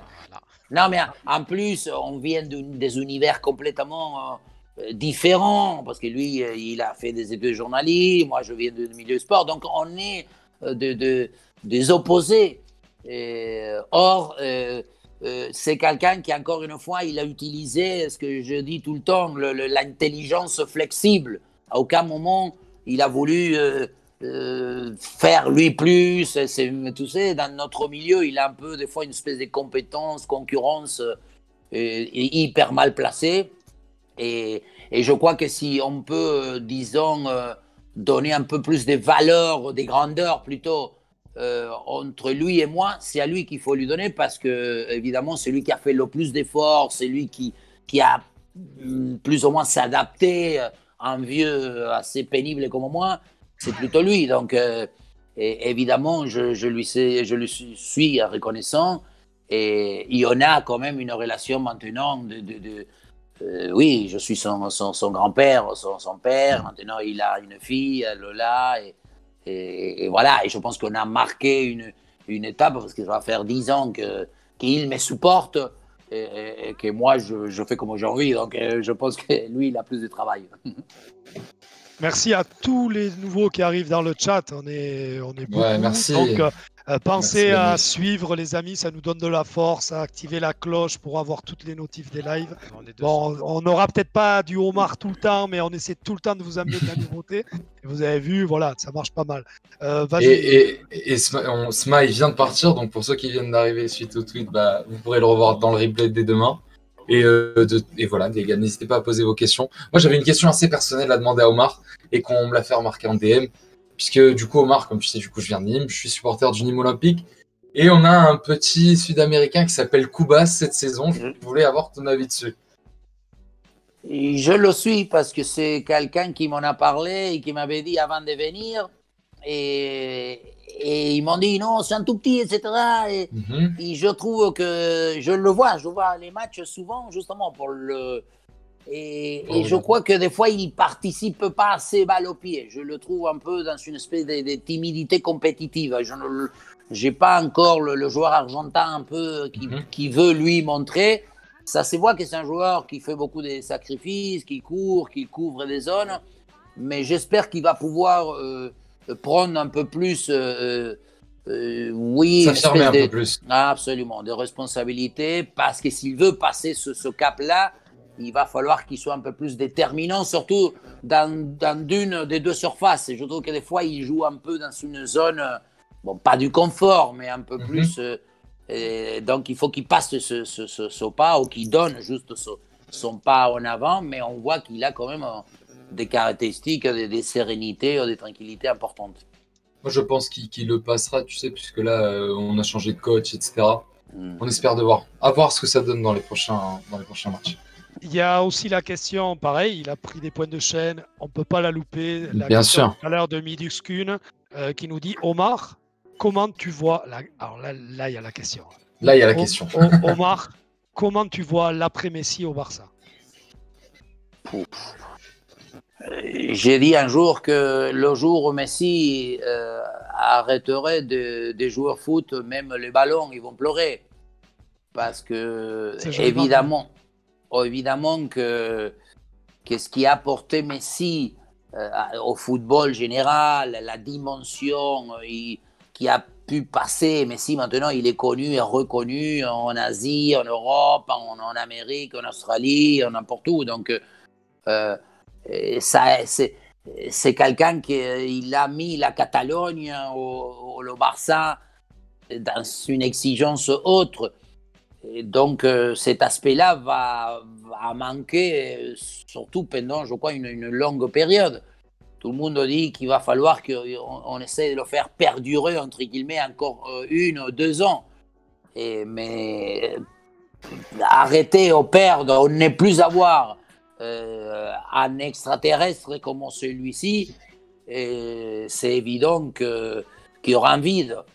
Après, la vie, il y a une évolution, tout est en mouvance, donc il y aura sûrement d'autres joueurs, plusieurs, pour pouvoir le remplacer, mais c'est une évidence que Messi va me manquer, nous manquer, il manquait au football. Okay, j'ai une question. Alors, tu as eu ta question nimoise et il y a une question sur Bordeaux. Alors, je vais me faire plaisir, hein, les téléspectateurs, je ne sais pas. Mais en gros, qu'est-ce que tu penses aussi? Est-ce que tu suis un petit peu les Girondins? Qu'est-ce que tu penses du niveau actuel des Girondins ou de ce qui se passe aux Girondins? Avec Bordeaux, j'ai toujours une espèce de nostalgie, une espèce de tristesse même, parce que moi, je suis de l'époque où Bordeaux, il y avait Battiston, Alain Giresse, Girard, Tournel, Dropsy, Tigana, Muller, et une équipe, bon, avec Claude Bèze, je ne sais pas, il gagnait tout le temps, on prenait 3 ou 4 quand on y allait. J'ai un match, j'ai une cassette de 1982-83 avec Bordeaux où j'ai marqué un super but, là j'ai fait 2-3 actions, en cassette, je l'ai. C'était quand tu étais à Tours, ça? Absolument. Où Girard, il m'a fait un tacle que il aurait dû aller en garde à vue si on fait ça. Et si en général, si tu n'avais pas Girard, si Girard te loupait, tu avais Gernot Rohr qui t'a rattrapé la mer. Voilà. Toussaint, à ce jour-là, je crois que c'est Toussaint qui joue à RH. Donc, j'ai trouvé depuis un certain temps, et ça m'a fait mal dans le pur aspect de que Bordeaux, pour moi, on parlait tout à l'heure, pour moi, c'est une ville de football, c'est une région où le football devrait avoir une espèce que ça pétille, que ça soit, peu importe, ok, évidemment qu'on ne peut pas aspirer aujourd'hui par rapport à Paris, à Lyon ou même Monaco, ok, mais je trouve qu'il va falloir ou qu'il faut, je ne sais pas, c'est beaucoup plus facile de le parler en étant assis comme nous sommes là, mais Bordeaux ne passe pas ce cap de créer un style de foot. Je dis à la limite, si tu sais que tu vas finir au milieu des tableaux, donne-toi une histoire de faire venir des joueurs, de créer des joueurs avec des petits qui jouent comme je ne sais pas, ou des gros. Donnons une envie de créer une vraie énergie, d'identité, de force, et tu verras comment les spectacles liés à le fait d'oser, quand c'est bien défini, moi j'y crois. Et donc à quel moment, quand est-ce qu'il pourra arriver, mais sans dire que c'est du gâchis, parce que moi je trouve même le stade, il est magnifique, depuis qu'ils l'ont fait, je trouve beau et bien. Mais par moments c'est tiède. L'équipe de Bordeaux, la vie, ce qu'il représente, ce qu'il montre, c'est tiède, c'est assez précaire. Et moi, il ne me reste pas beaucoup à vivre, donc moi, il me faut autre chose. Donc on regarde pas Bordeaux. J'avoue que je regarde, mais des fois, je me mets dans le fauteuil, et des fois, c'est le match du dimanche après le repas, ça. Bon, voilà, mais c'est pour ça qu'on est programmé à 15h en ce moment. Non, mais tu sais que moi, je disais tout à l'heure, je regarde beaucoup le foot. C'est heureusement que j'ai eu le foot dans ma vie, je pense. Mais néanmoins, et des fois, ça m'arrive. Parce que d'abord, quand tu vieillis, apparemment, tu as des coups de barre. Des fois, je m'endors dans l'après-midi, c'est vrai. Dans des matchs dans l'après-midi, je m'endors un peu. Et moi, ça m'énerve. Je dis, mais comment tu peux t'endormir devant un match de foot? Toi, je m'interpelle, je fais des... Il y a quelque chose qui ne va pas. J'essaye de dire est-ce que c'est moi ou c'est. Bon, j'essaye d'après culpabiliser moi-même comme ça. Sofiane, est-ce que tu peux donner ton point de vue sur ce sujet? Je suis totalement d'accord avec Omar, déjà. Parce que moi aussi, Sofiane, à 15h, je m'endors devant Bordeaux.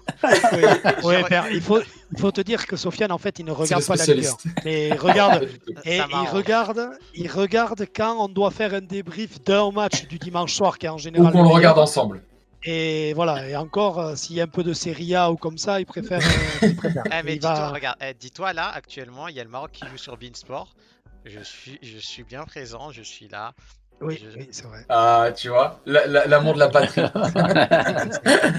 On a eu une question. On a plein, mais du coup, j'essaye de. Juste pour aller, parce qu'il y a beaucoup de personnes qui me demandent par rapport à la question de FIFA. Les gars, la question sur FIFA a été posée au début de live. Elle sera disponible en rediffusion sur YouTube demain, sur IceFoot. Donc allez suivre IceFoot sur Twitter, ça vous sera mentionné. Donc, et on a une exclue, tu sais, le mec qui veut vendre le truc. N'oubliez pas, 18h, soyez présents. Les pouces bleus. Non, je voulais demander, Sabri qui nous a demandé, c'est la deuxième fois et tout à l'heure j'avais oublié. Omar, tu peux revenir sur ton commentaire lors d'Espagne-Pays-Bas pendant la Coupe du Monde au Brésil en 2014 avec le dribble de Robben sur Casillas. Non, parce que vous savez, je vais vous la raconter. D'abord, évidemment, que c'est une phrase qui a fait pas mal de bruit. Or, c'est une phrase que ma fille, elle est vieille aussi, elle a 32 ans, avec des petits-enfants, etc. C'est qu'en faisant cette phrase, elle m'a envoyé un texto. Et moi, c'est ma fille, et le football, ça fait 4, je n'ai jamais occupé, rien de tout. Donc, quand je vois sur le texto, parce que justement, je ne regarde jamais, mais là, je ne sais pas pour quelle raison, le téléphone, c'est ma fille, et ma fille, elle me dit, tu n'as pas le droit de dire ça, papa. Et je me dis, mais mince, qu'est-ce que j'ai dit? Parce que j'ai employé ce mot, il lui a fait l'amour sans préliminaire. Or, après, j'étais obligé de lui expliquer à elle, et surtout, qu'à partir du moment où on met dans une phrase, au début, le mot amour, l'amour, c'est le sentiment le plus noble, le plus loyal, le plus extrême qu'on doit tous ressentir dans notre vie. Donc après, que tu dises, je fais l'amour dans la voiture, je fais l'amour, je ne sais pas, peu importe. L'important, c'est l'amour. Donc après, ça a bien passé, mais au début, il a été des fois mal interprété. Donc après, je me suis dit, ok, mais je ne le dirai, je ne le dirai plus dans ce sens. Mais bon. Et ça restera toujours. Mais d'ailleurs, tu vois, par rapport à certains consultants qui, des fois, moi, c'est ça, je vais parler personnellement, mais je sais que mes collègues, c'est pareil, et ceux qui sont dans le chat, qui viennent ce soir, ils viennent pour toi et ils pensent la même chose. Ce qui est appréciable, c'est que tu as certains consultants, des fois, qui sont dans la retenue, c'est-à-dire que peut-être par ambition, pour plus tard, qui ont peur de se griller ou un truc comme ça. Et toi, c'est vrai que tu as ton identité, tu t'amuses, en fait. Tu t'amuses, ça se voit que tu t'amuses. Et par contre, j'avais une question, j'ai lu ça et je me demandais si c'était vrai. J'ai lu que tu te notais, alors je sais que tu es beaucoup dans l'impro, mais j'ai lu que tu te notais, tu vois, des oxymores, des figures de style, même des proverbes des fois, et que tu les notais avant sur des fiches et un truc comme ça. Alors oxymore, pour ceux qui ne savent pas dans le chat, c'est la violence, par exemple, la douce violence. C'est deux mots que tu mets côte à côte et qui veulent pas dire, qui sont le contraire en fait à la base. Voilà. Oui, alors dis-moi, oui. Oui, d'abord pour le fait que j'ai écrit, j'ai toujours, depuis que je suis en France, quand je suis arrivé, le fait de pouvoir parler, parce que moi j'ai toujours aimé les autres, j'aime, quand Ismail tout à l'heure il disait l'histoire de foot, moi j'ai toujours, partout où je suis allé, j'aime côtoyer les gens, moi la vie, pour moi c'est une aventure humaine, c'est pas c'est pas avoir des choses. Moi, je m'en fiche. Je n'ai jamais eu matériellement peu, rien, parce que moi, je conçois que la vie, c'est fait par des moments, et la plupart des fois, les moments sont comme partagés et créés par des humains ou par les autres. Donc, j'écris beaucoup. J'ai toujours été à vouloir lire français, apprendre le français, essayer de diversifier, parce que souvent, il faut savoir que moi, ça fait, je ne sais plus, mais beaucoup que je suis un peu dans la télé. J'ai commenté des matchs, même si j'ai eu des passages. Et non, ne t'inquiète pas, je ne sais pas. Il a dû avoir un bug. Alors, juste on donc, malheureusement, on ne voit pas très bien Omar à cause de la décalage de cam. Attendez. Hop. Tu peux continuer à. Alors, attends. Oui, voilà. Donc, c'est vrai que je repère des fois des phrases. C'est pas quelque chose qu'après je vais dire non, je vais le dire. Non, mais on ne dirait pas, mais les choses, je les écris, machin. Et à un moment donné, c'est pour ça que des fois aussi, je échange, etc. Et ensuite, pour venir simplement le côté. Et moi, je suis comme je suis. J'ai en plus, dans la vie. Moi, je n'ai pas une stratégie à vouloir montrer ni quoi que ce soit. Évidemment, ce que je m'impose et ce que je même regrette, et le jour, j'espère que je ne le ferai jamais, mais je ne veux jamais être insultant. Je ne voudrais jamais être vulgaire.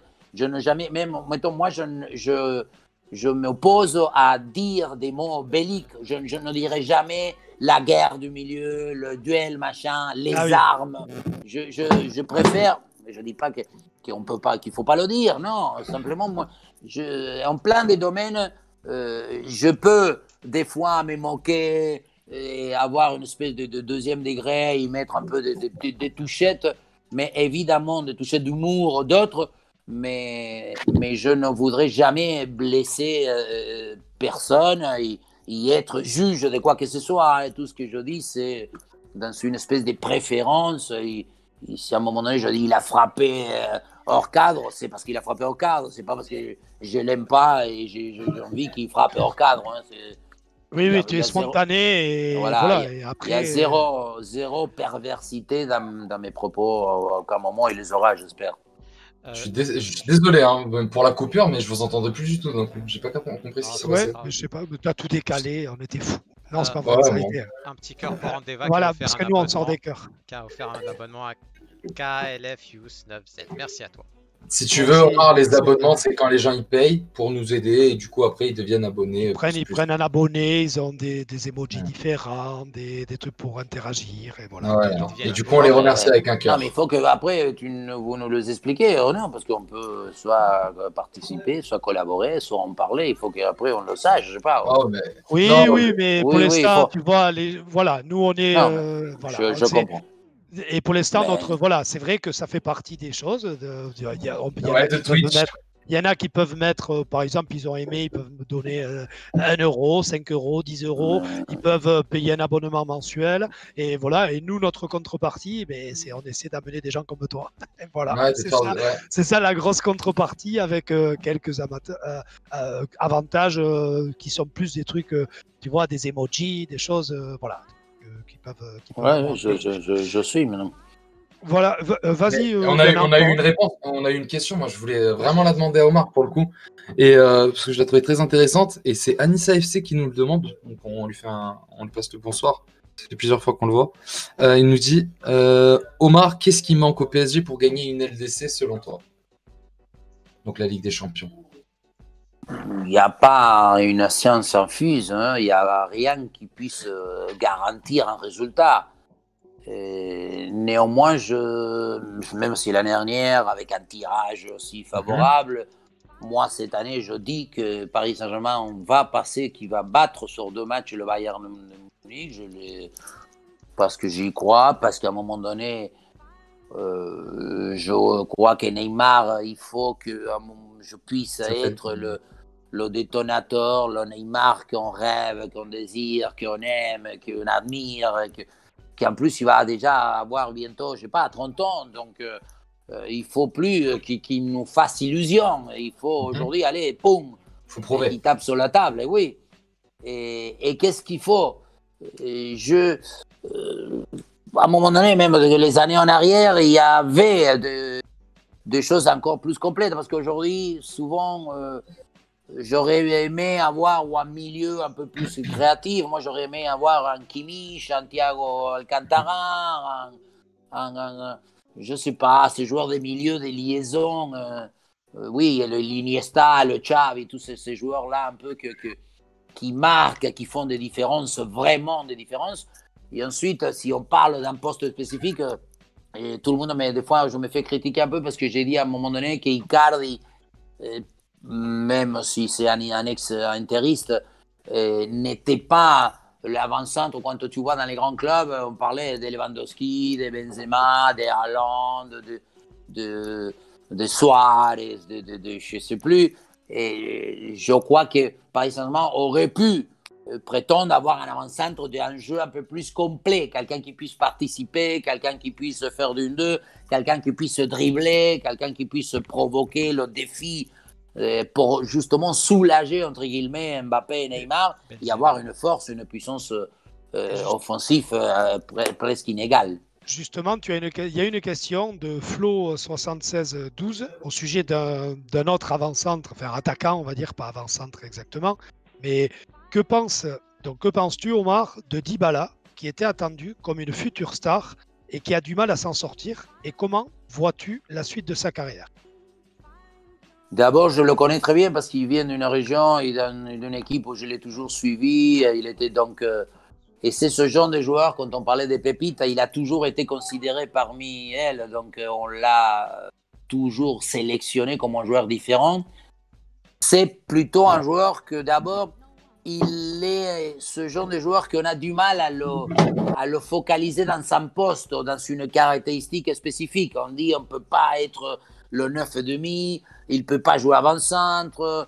Il n'est pas un 10 parce qu'il n'est pas ce organisateur. On met toujours, c'est un peu comme Isco, un peu comme Asensio peut-être. C'est un peu ce genre de joueur que, des points de vue techniques, personne ne peut nier.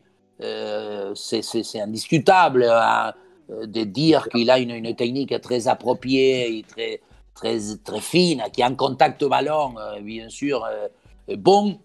Néanmoins, et c'est un joueur donc qu'on n'arrive pas dans les équipes, on dit est-ce qu'il peut jouer avec l'équipe d'Argentine, est-ce qu'il peut jouer avec Messi, ils l'ont fait essayer, non, est-ce qu'on peut jouer avec Banega, non plus. On a toujours cette sensation qu'en fait, on ne sait pas comment pouvoir le fructifier. Et après, il y a cet aspect de ses blessures. Aujourd'hui, ce genre de joueurs qui par moment, ils deviennent un peu un cristal, le cas d'Hazard, le cas de Dembélé, il y a... Simon en arrière, le cas Pastore, c'est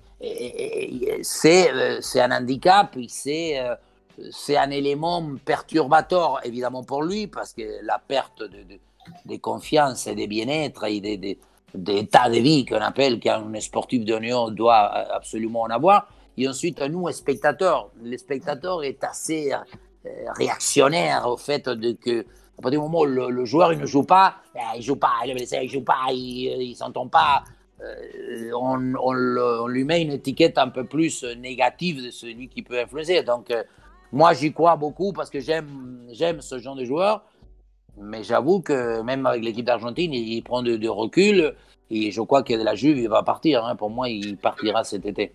Et parce que tu vois, je voulais savoir ton avis, justement, juste dans la continuité de ce que tu disais. Dans le fait où il ne collait pas forcément avec Messi, il ne colle pas forcément avec Ronaldo.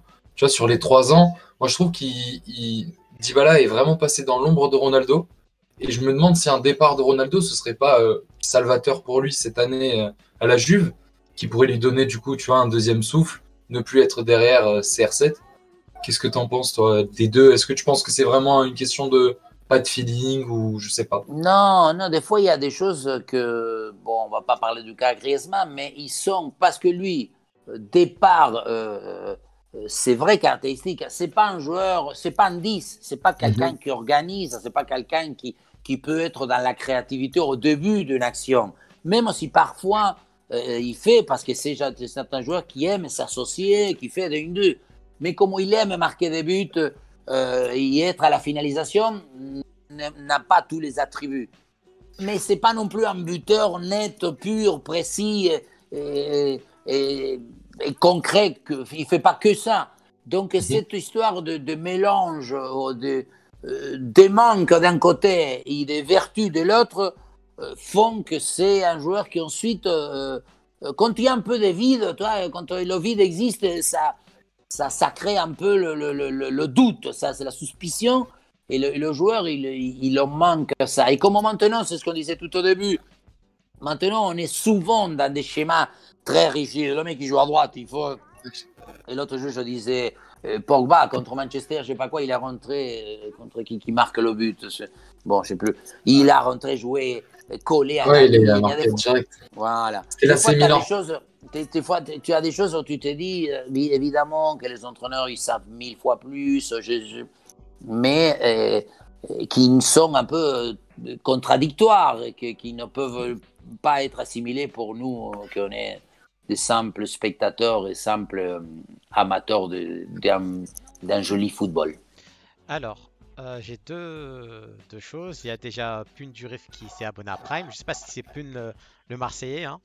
Donc si c'est toi, merci. Et même si c'est pas lui, on le remercie. Oui, bien sûr, mais tu vois, on connaît. Donc merci à toi, petit cœur, comme d'habitude. Et j'ai préparé 5 questions rapides. En fait, c'est des questions fast-food. Ça va aller. C'est Poun. Bah, merci frérot, hein. Un gros merci. Ah, salut, merci à toi. Hein. Et dommage plaisir, pour hier, ton concours avec Yomax. Alors, donc, j'ai 5. C'est des questions rapides. C'est tes préférés, en fait.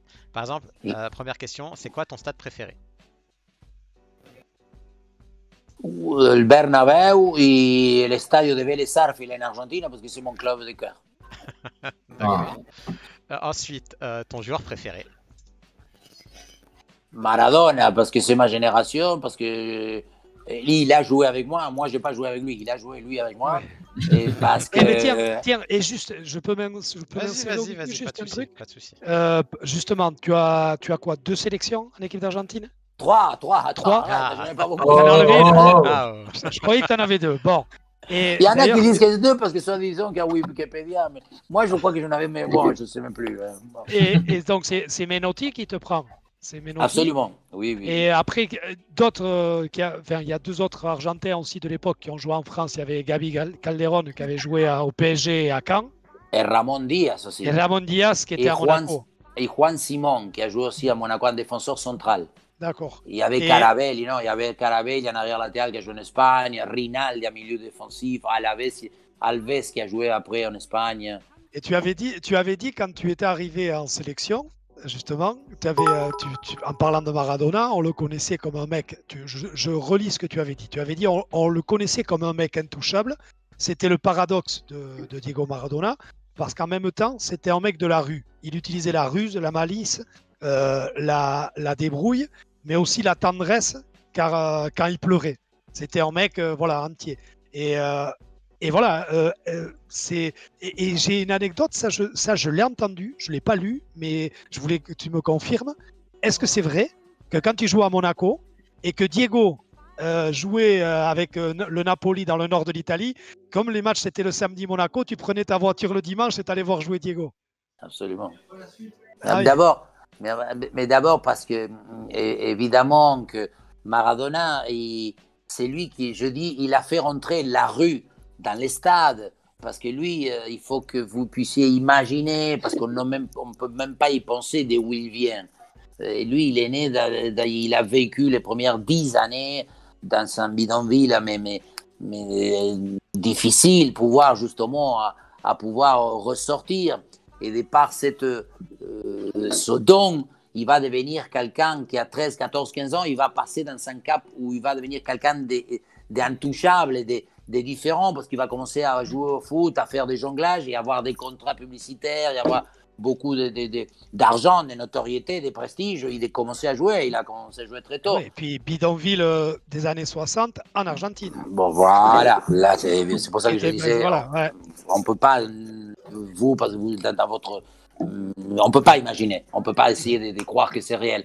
Et en même temps, il a toujours donc gardé cet aspect d'être un mec nature, de pouvoir... Parce que lui, il écrit, à nous, à notre époque, on écrivait papa avec 3 P, avec un accent même, parce que c'est pas quelqu'un qui a été à l'école, c'est pas quelqu'un qui a eu une formation, une information même. On n'avait pas l'internet, le fax, le téléphone. Donc forcément, ce nature et pouvoir représenter dans un pays où le football est plus qu'une religion, c'est plus le football en Argentine, ça dépasse toutes sortes de possibilités de comprendre. Il y a des gens qui deviennent fous, on s'embrasse, on se frappe, il y a toutes les émotions prévues en Argentine. Et lui, il a gardé, justement, il a côtoyé le pape, la reine d'Angleterre, le président des États-Unis, et en même temps, il a côtoyé la boue et la difficulté de pouvoir nourrir sa famille et plein d'amis. Donc, je crois qu'il a eu plusieurs vies en une. Et donc, juste avant que Sofiane sorte de nouveau le cœur, je voulais juste dire, j'en profite que tu parles de Maradona pour dire que lundi, on fait un live, on vous enverra le planning dimanche, mais lundi, on fait un live de React.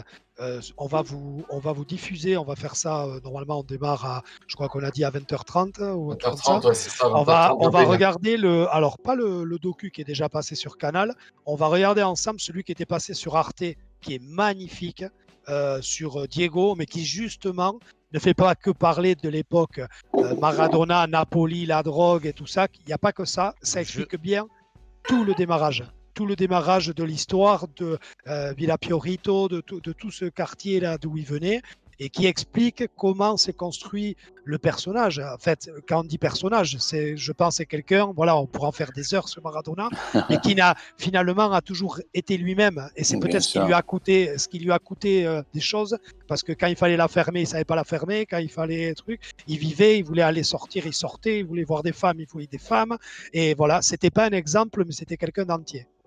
Voilà, on peut pas dire. Voilà, en Argentine, on dit l'erreur a battu l'exemplarité 2-0 avec Maradona. Et je crois que c'est là, parce que Maradona, il représente toute la fragilité, les désaccords qu'on a, plein d'humains, la médiocrité, mais en même temps, il représente la douceur, la tendresse, la spontanéité, le rire, la folie de sa patte gauche. Donc, ça a toujours été un complexe. Et on dit tout le temps, Maradona était un mec un peu difficile parce que c'est l'environnement, mais Diego, c'était une merveille.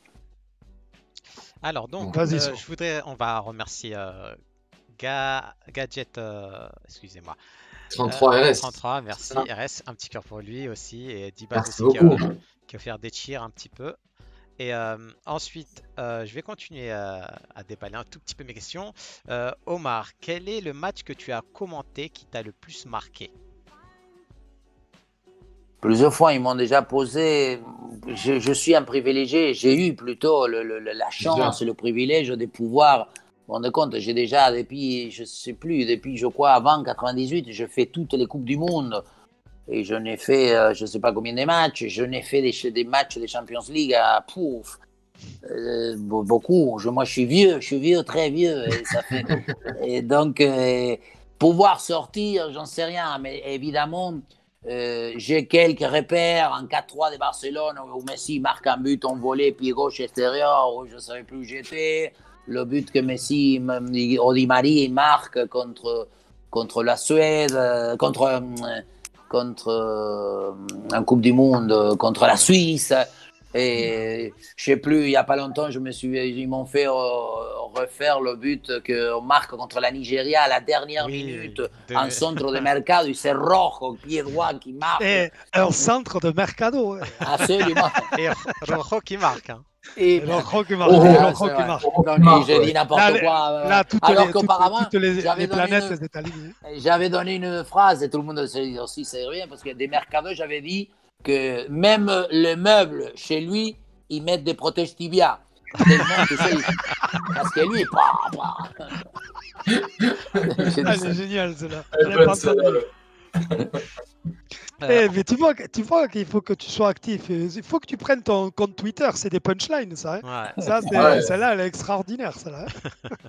Et tu sais que vraiment, sur Twitter, les gens, ils t'apprécient énormément. Après, je pense comme dans la vie de tous les jours. Hein, moi, je pense que c'est partout. Là, tu vois, là, on réunit. Il y a que de l'amour. Il y a des gens qui viennent de Twitter, tu as des gens de Twitch. Mais bon, là, pour l'instant, je te dis, si on te faisait des photos, il n'y a que des cœurs, des choses comme ça. Les gens sont contents de te voir. Vas-y, So. Non, mais je suis touché quand vous me dites, bon, et encore une fois, j'ai zéro prétention parce que d'abord, je fais rien, quoi. Je fais rien pour l'humanité. On parle que de foot. Et encore une fois, c'est moi qui ai le privilège et la chance. Mais je remercie tout le temps parce que des fois, il y a plein de jeunes.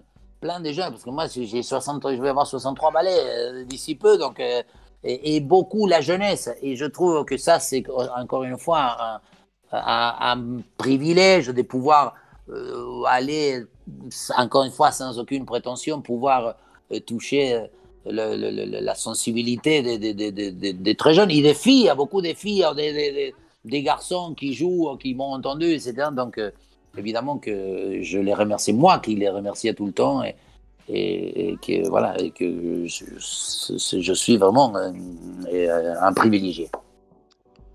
Vas-y, So. Alors, ma quatrième question, c'est quelle est la personne, soit pendant ta carrière, ou soit sur Bein, ou dans le foot en tout cas, qui fout le plus le bordel, qui est le plus déconneur, qui a plus le foufou de service en fait. Vraiment, avec lui, t'es toujours... tu rigoles tout le temps, Oh, dans le foot, j'ai eu quelques amis ou quelques personnes. Je garde encore des contacts, pas simplement pour la folie. Moi, je suis très proche de Jean-Marc Furlan, l'entraîneur d'Auxerre. Et oui, parce que vous avez joué ensemble à Tours. Absolument. Et d'ailleurs, quand on l'avait reçu, je lui avais dit, punaise, comment tu peux être un entraîneur si soyeux du jeu et avoir été un boucher comme il était, parce que c'était un boucher. Mais moi, il se moque, moi je me moque pareil, parce que je lui disais à lui quand on jouait, je lui dis, mais toi, là, tu rentres chez toi et tu l'as dit à ta femme qui t'a joué au football, parce que lui, il courait derrière le stopper, il ne touchait jamais derrière l'avant-centre, mais c'était ignoble. Toi, le mec, il dit, mais donnez-moi la notion de plaisir. Il l'a dit d'ailleurs, parce qu'à leur époque, les stoppers, les Patrice Rio, les Didier Sénat, les Prunier, les Basile Boli, tous ces gens-là, je ne sais pas s'ils touchaient 3-4 fois la balle, mais c'était vraiment un miracle. Donc, et lui, il a basculé complet. Mais bon, mais Patrice Loiseau, j'ai gardé. Bon, c'est déjà ça aussi. Toi, le foot, dans le parcours d'une vie. Et moi, je suis hyper fier. Moi, j'ai tout encore, mais j'ai joué en Argentine avec des jeunes. Quand on avait 5, 6, 7, 8 ans, 10 ans, on a fait tout un parcours d'une équipe. Et maintenant, avec la technologie, on a un groupe WhatsApp. Des mecs qu'on se connaît. Donc, ça fait 50 ans qu'on a. Et on fait des blagues à les mêmes. Et ça, ça vaut. Voilà. Donc, et dans les médias, est-ce qu'il y en a un quand tu savais que si tu partais avec lui, ou des fois où il fallait que tu coupes le micro parce qu'il disait que des conneries? Non, avec Ismaïl, beaucoup. Avec Xavier Domergue, beaucoup. Avec Darren Tollett aussi, parce qu'il est anglais. Donc, on se chamaille beaucoup. Et puis, plus tu as une espèce de, pas simplement de feeling, plus la relation sont fluides, sont naturelles. Comme avec Louis, avec qui tu as joué au PSG. D'ailleurs, tu fais quoi? Tu fais une saison à Paris et tu es champion. Oui. C'est pas beau ça. Et arrive le premier titre du PSG avec Gérard Rouillet, là comme ça. Et puis Rochetos, ça fait de soucis. Joël Batz, Pilorget, Jeannot. Sacrée équipe. Janol, ouais, t'avais une sacrée équipe. Ouais, mais tout ça, il y avait la télévision en noir et blanc. Et attends, n'empêche, mais il y a des entraîneurs, ça va leur parler aux gens. Tu as été entraîné par Rouillet, tu as été entraîné par Wenger à Monaco. Enfin, je veux dire, c'est pas. Menotti, les gens qui connaissent quand même. En général, on connaît Menotti et Bilardo. C'est vrai. Tu vois, oui, parce que c'est Bilardo qui donne le 86. Les deux opposés. Voilà, et voilà, c'est ça, exactement. Vas-y, So. Et ensuite, la petite dernière, quel est le plus beau but que tu as vu de ta vie?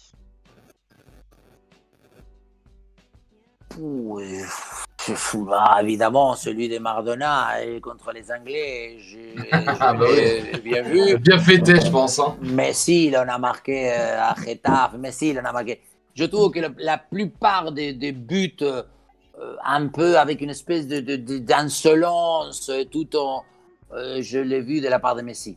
Plus que de Maradona, parce que Messi, je l'ai vu un jour dans un classico à Casillas, il a fait un truc, il a laissé tomber, il a fait une espèce de... Il a levé la balle et après, je l'ai vu faire des choses, des points de vue préparation, des points de vue instinct, inspiration, intuition. Je trouve que ce mec-là, on dirait qu'il réfléchit le football avant que l'action se déroule. Il a déjà fait dans sa tête et ailleurs. C'est pour ça que tout à l'heure on disait, quand je dis que pour moi, il ne marche pas. Il médite ou il réfléchit, parce que je dis tout le temps, c'est le seul mec dans une action où il n'arrive jamais trop tôt, il n'arrive jamais trop tard. Il arrive toujours dans le moment et surtout dans l'espace. Parce que des fois, quand tu dis, mais comment ça se fait qu'il a reçu la balle, il est parmi, je sais pas, et il arrive à recevoir la balle. Donc, il a une espèce de vision d'astronaute. Hein. Alors, je voulais te demander, Omar, vas-y, c'est instant AS Foot. Alors, les gars, sur Twitter, on a un groupe sur AS Foot où on communique beaucoup de choses, des exclusivités, plein de choses et pour les lives et pour les tweets et pour même les invités. Je vous mets le tweet en dessous et vous mettez le hashtag ASF pour en faire partie. Je vous ajouterai tout à l'heure. Donc, tous ceux qui veulent aller, je vous ai mis le tweet, l'Interest, il l'a mis juste là. Donc, allez-y, désolé, voilà, c'était l'instant. J'avais une dernière question, parce que bon, on en a posé quand même pas mal. Je voulais t'en demander une vraiment qui me tient à cœur. C'est, tu vois, on a connu la 10 ou 15 dernières années avec la rivalité Ronaldo-Messi. Donc, beaucoup de gens ont peur de l'après. Est-ce que toi, tu penses qu'il y aura un après et qu'un jour, peut-être, on reverra deux mecs sur les mêmes ondeurs? Bon, aujourd'hui, je trouve, tu vois, qu'on fait pas mal le Mbappé Haaland, mais peut-être à défaut, tu vois, dans le sens où on le cherche, juste pour se dire qu'on aura ces deux monstres plus tard. Est-ce que toi, tu y crois? Oui, moi je suis un optimiste. D'abord, j'y crois encore une fois dans cette, oui, cette chance, cette manière de que le côté offensif et le côté attaque, le côté vouloir marquer des buts. Hein. Pour moi, le but reste l'essence du jeu. Je dis que quand il y a un but, nous en Argentine, c'est un pays où quand il y a un but dans le stade, tu t'embrasses avec ton mec à côté que tu n'as jamais vu dans ta vie. Donc il y a une espèce de fusion parce que tu es supporter. Le moment du but, il est aphrodisiaque. Parce que quand tu es joueur, ça te donne une espèce. Moi, quand je marquais un but, je dis, toi, sur mes premiers buts, etc., je faisais 3/4 du terrain. Je partais de mon corps. Quand en France, on dit le nirvana, la plénitude, l'extase. Je crois qu'en étant footballeur, ce moment-là, on arrive à le ressentir. C'est pour ça que des fois, on dit on a du mal à pouvoir trouver l'adrénaline ailleurs parce qu'on a côtoyé ces genres d'aspects. Et après, je ne sais pas si c'est la nature, la chance. On en aura forcément, bon, peut-être dans des styles différents, parce que là, le côté Ronaldo-Messi, ils nous ont justement gratifié en étant presque opposés. Han, c'est un robot, c'est une espèce de machine à marquer des buts, de par sa puissance, sa force et tout ce qu'il fait. Et l'autre, c'est plutôt le côté artiste, le côté maniement de la balle. Mais je crois qu'avec Mbappé et Haaland, on a aussi des différences. J'espère que Neymar, peut-être d'ici encore il a 2-3 ans, où il sera dans sa plénitude. Donc, oui, il y a toujours des choses, des rivalités, des adversités. Et en même temps, il faut les cultiver. Moi, je suis pour que, même dans le foot français, moi, je veux que Marseille revienne, que Lyon, que Monaco, parce que tant qu'il y a les choses qui vont vers le haut, on aura forcément plus de belles et de bonnes sensations. Hein. Alors, je vais laisser Sofiane poser des questions. Je vais juste en poser deux que j'ai vu tout à l'heure dans le chat et auxquelles tu pourras répondre rapidement. Finale de Ligue des Champions cette année, tu vois qui et qui gagne? Pose tes deux questions, comme ça ils répondent. Ah, et la deuxième, du coup, qui gagne la Ligue 1 et qui finit deuxième, troisième? Pour la Ligue des Champions, moi je veux que ce soit Paris. Bon, il y aura Paris City, donc Paris City en demi. Et de l'autre côté, et j'y crois aussi que le Real Madrid, je sais pas si Liverpool, mais je sais plus pourquoi je dis que le Real Madrid, ils vont encore aller très loin. Je dis dès le début que cette année, c'est l'année des City. Mais comme je veux que ce soit Paris qui gagne pour le foot français, donc je vais dire Paris, et de l'autre côté, allez, Paris-Real. Ok. Et la Ligue 1, dès le début, moi j'en fais des pronostics dès le début, j'ai dit Paris, Lyon et Monaco. Moi j'ai donné les trois, après ils se sont moqués pour Lille et je sais pas quoi, moi je continue à dire que je sais pas si Lille il va aller jusqu'au bout. Ok, bah nickel, bah vas-y, ce soit tu veux enchaîner. Mais j'ai zéro connaissance et zéro science t'amuse, hein, tu sais. Ouais, bah, tu sais un ça, peu ça quand nous... même. Tu sais que... Non, mais à t'écouter, tu sais pas. Non, tu sais rien faire, ton truc. Moi, non. Mais nous, on sait que tu sais. Donc, vas-y. Je sais que j'en sais rien. Alors, donc il y a Vanboy25 qui nous dit: Salut Omar, ton avis sur Sampaoli, peut-il être un entraîneur sur le long terme à l'OM? C'est quelqu'un, je connais un peu, et qui a besoin de pouvoir, lui, par moment, être un peu protagoniste. Donc, c'est pas quelqu'un, mettons, par rapport, tout à l'heure, on parlait des entraîneurs, des Menotti, ou même au Pochettino. Il ne joue pas le côté discret. C'est pas quelqu'un qui est dans la discrétion. C'est quelqu'un qui, souvent, il va se mettre, lui, dans une ligne assez rapprochée. Et avec les Argentins, l'Argentine, il a passé à côté de la plaque. En Argentine, il n'est pas très bien considéré. Plutôt, il a eu beaucoup de difficultés dans les choix, comme il a fait le groupe. Il a eu quelque chose. Il a fait venir des joueurs à la fin qui ne s'étaient pas appelés au début. On nous dit dans le chat, Sampaoli et long terme, c'est une oxymore, non? Ouais, voilà.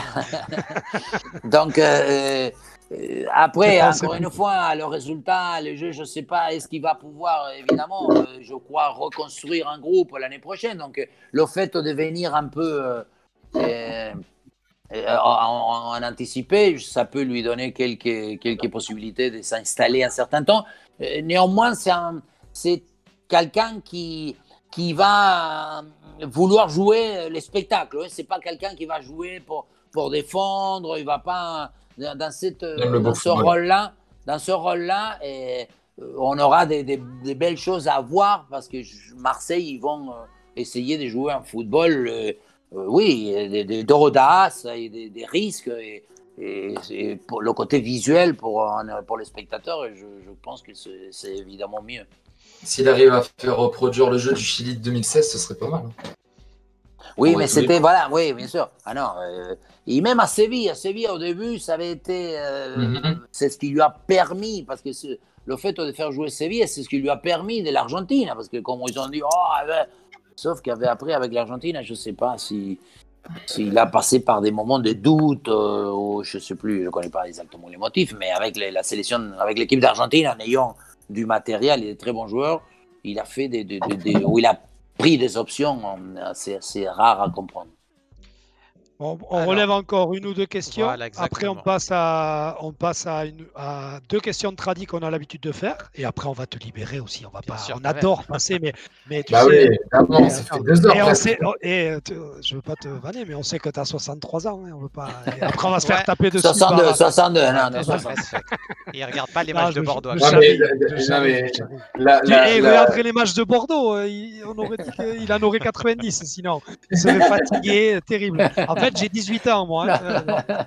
Non, mais tu sais, Omar, je pense qu'au vu de ce qu'on nous dit dans le chat, etc., si un jour tu es disponible pour une deuxième émission, on le fera. Ça grésille beaucoup, là. Ah merde, on entendait bien ou pas? Ouais, c'est bon. Désolé, je disais, au vu des commentaires et des retours qu'on a eus, si un jour tu veux faire une deuxième émission, ce sera avec un énorme plaisir. Et je pense qu'on aura le temps de répondre à d'autres questions et qu'on pourra refaire. Bon, une dernière question. Pas de problème. Et après la question d'habitude. Alors, après j'y vais. Alors, le poulain qui nous avait raid la dernière fois, un gros big up. Elle nous dit, en parlant de joueurs d'instinct, que penses-tu de Zidane joueur? c'est encore quelqu'un qui a pu, je dis, déroger à la logique, parce que en ayant encore une envergure un peu d'un joueur qu'on ne l'aurait jamais imaginé aussi doué balle au pied. C'est quelqu'un qui, comme il est tellement grand, costaud, etc., on aurait pu imaginer une espèce de raideur, une espèce de rigidité corporelle. Et la plupart des joueurs techniques, la preuve, les Maradona, on parlait d'Iniesta, de Xavi, la plupart des joueurs qui ont un centre de gravité bas produisent forcément par une cadence de la conduite, de toucher, et par la possibilité de dribbler, d'une gestuelle beaucoup plus en vivacité. Et c'est lié justement. Or Zidane, c'était plutôt l'élégance. Il a toujours eu justement une espèce de naturel, tout en étant un peu avec des gestes un peu plus longs, un peu plus, disons, armés, construits. Et en même temps, voilà, quelqu'un qui, je disais de lui, peut-être que ce n'était pas un joueur qui était toujours bon, mais il était le meilleur dans le moment juste. Et ça, c'est une manière de pouvoir aussi savoir l'importance du moment dans le match. Et des fois, dans le match, maintenant qu'on a, ce qu'on parlait tout à l'heure, le côté comptable, le côté statistique, fait que des fois, on se repère par rapport au nombre des choses. On dit, il a couru beaucoup, il a taclé beaucoup, il a fait... On dit que souvent, on mesure la qualité du joueur par rapport à ce qu'il a fait beaucoup. Des fois, le côté qualité, en faisant beaucoup moins, donne une... Je ne sais pas si c'est mon téléphone, mais peut-être que j'ai plus de batterie, je ne sais pas. Et donc, Zidane, et après, il a...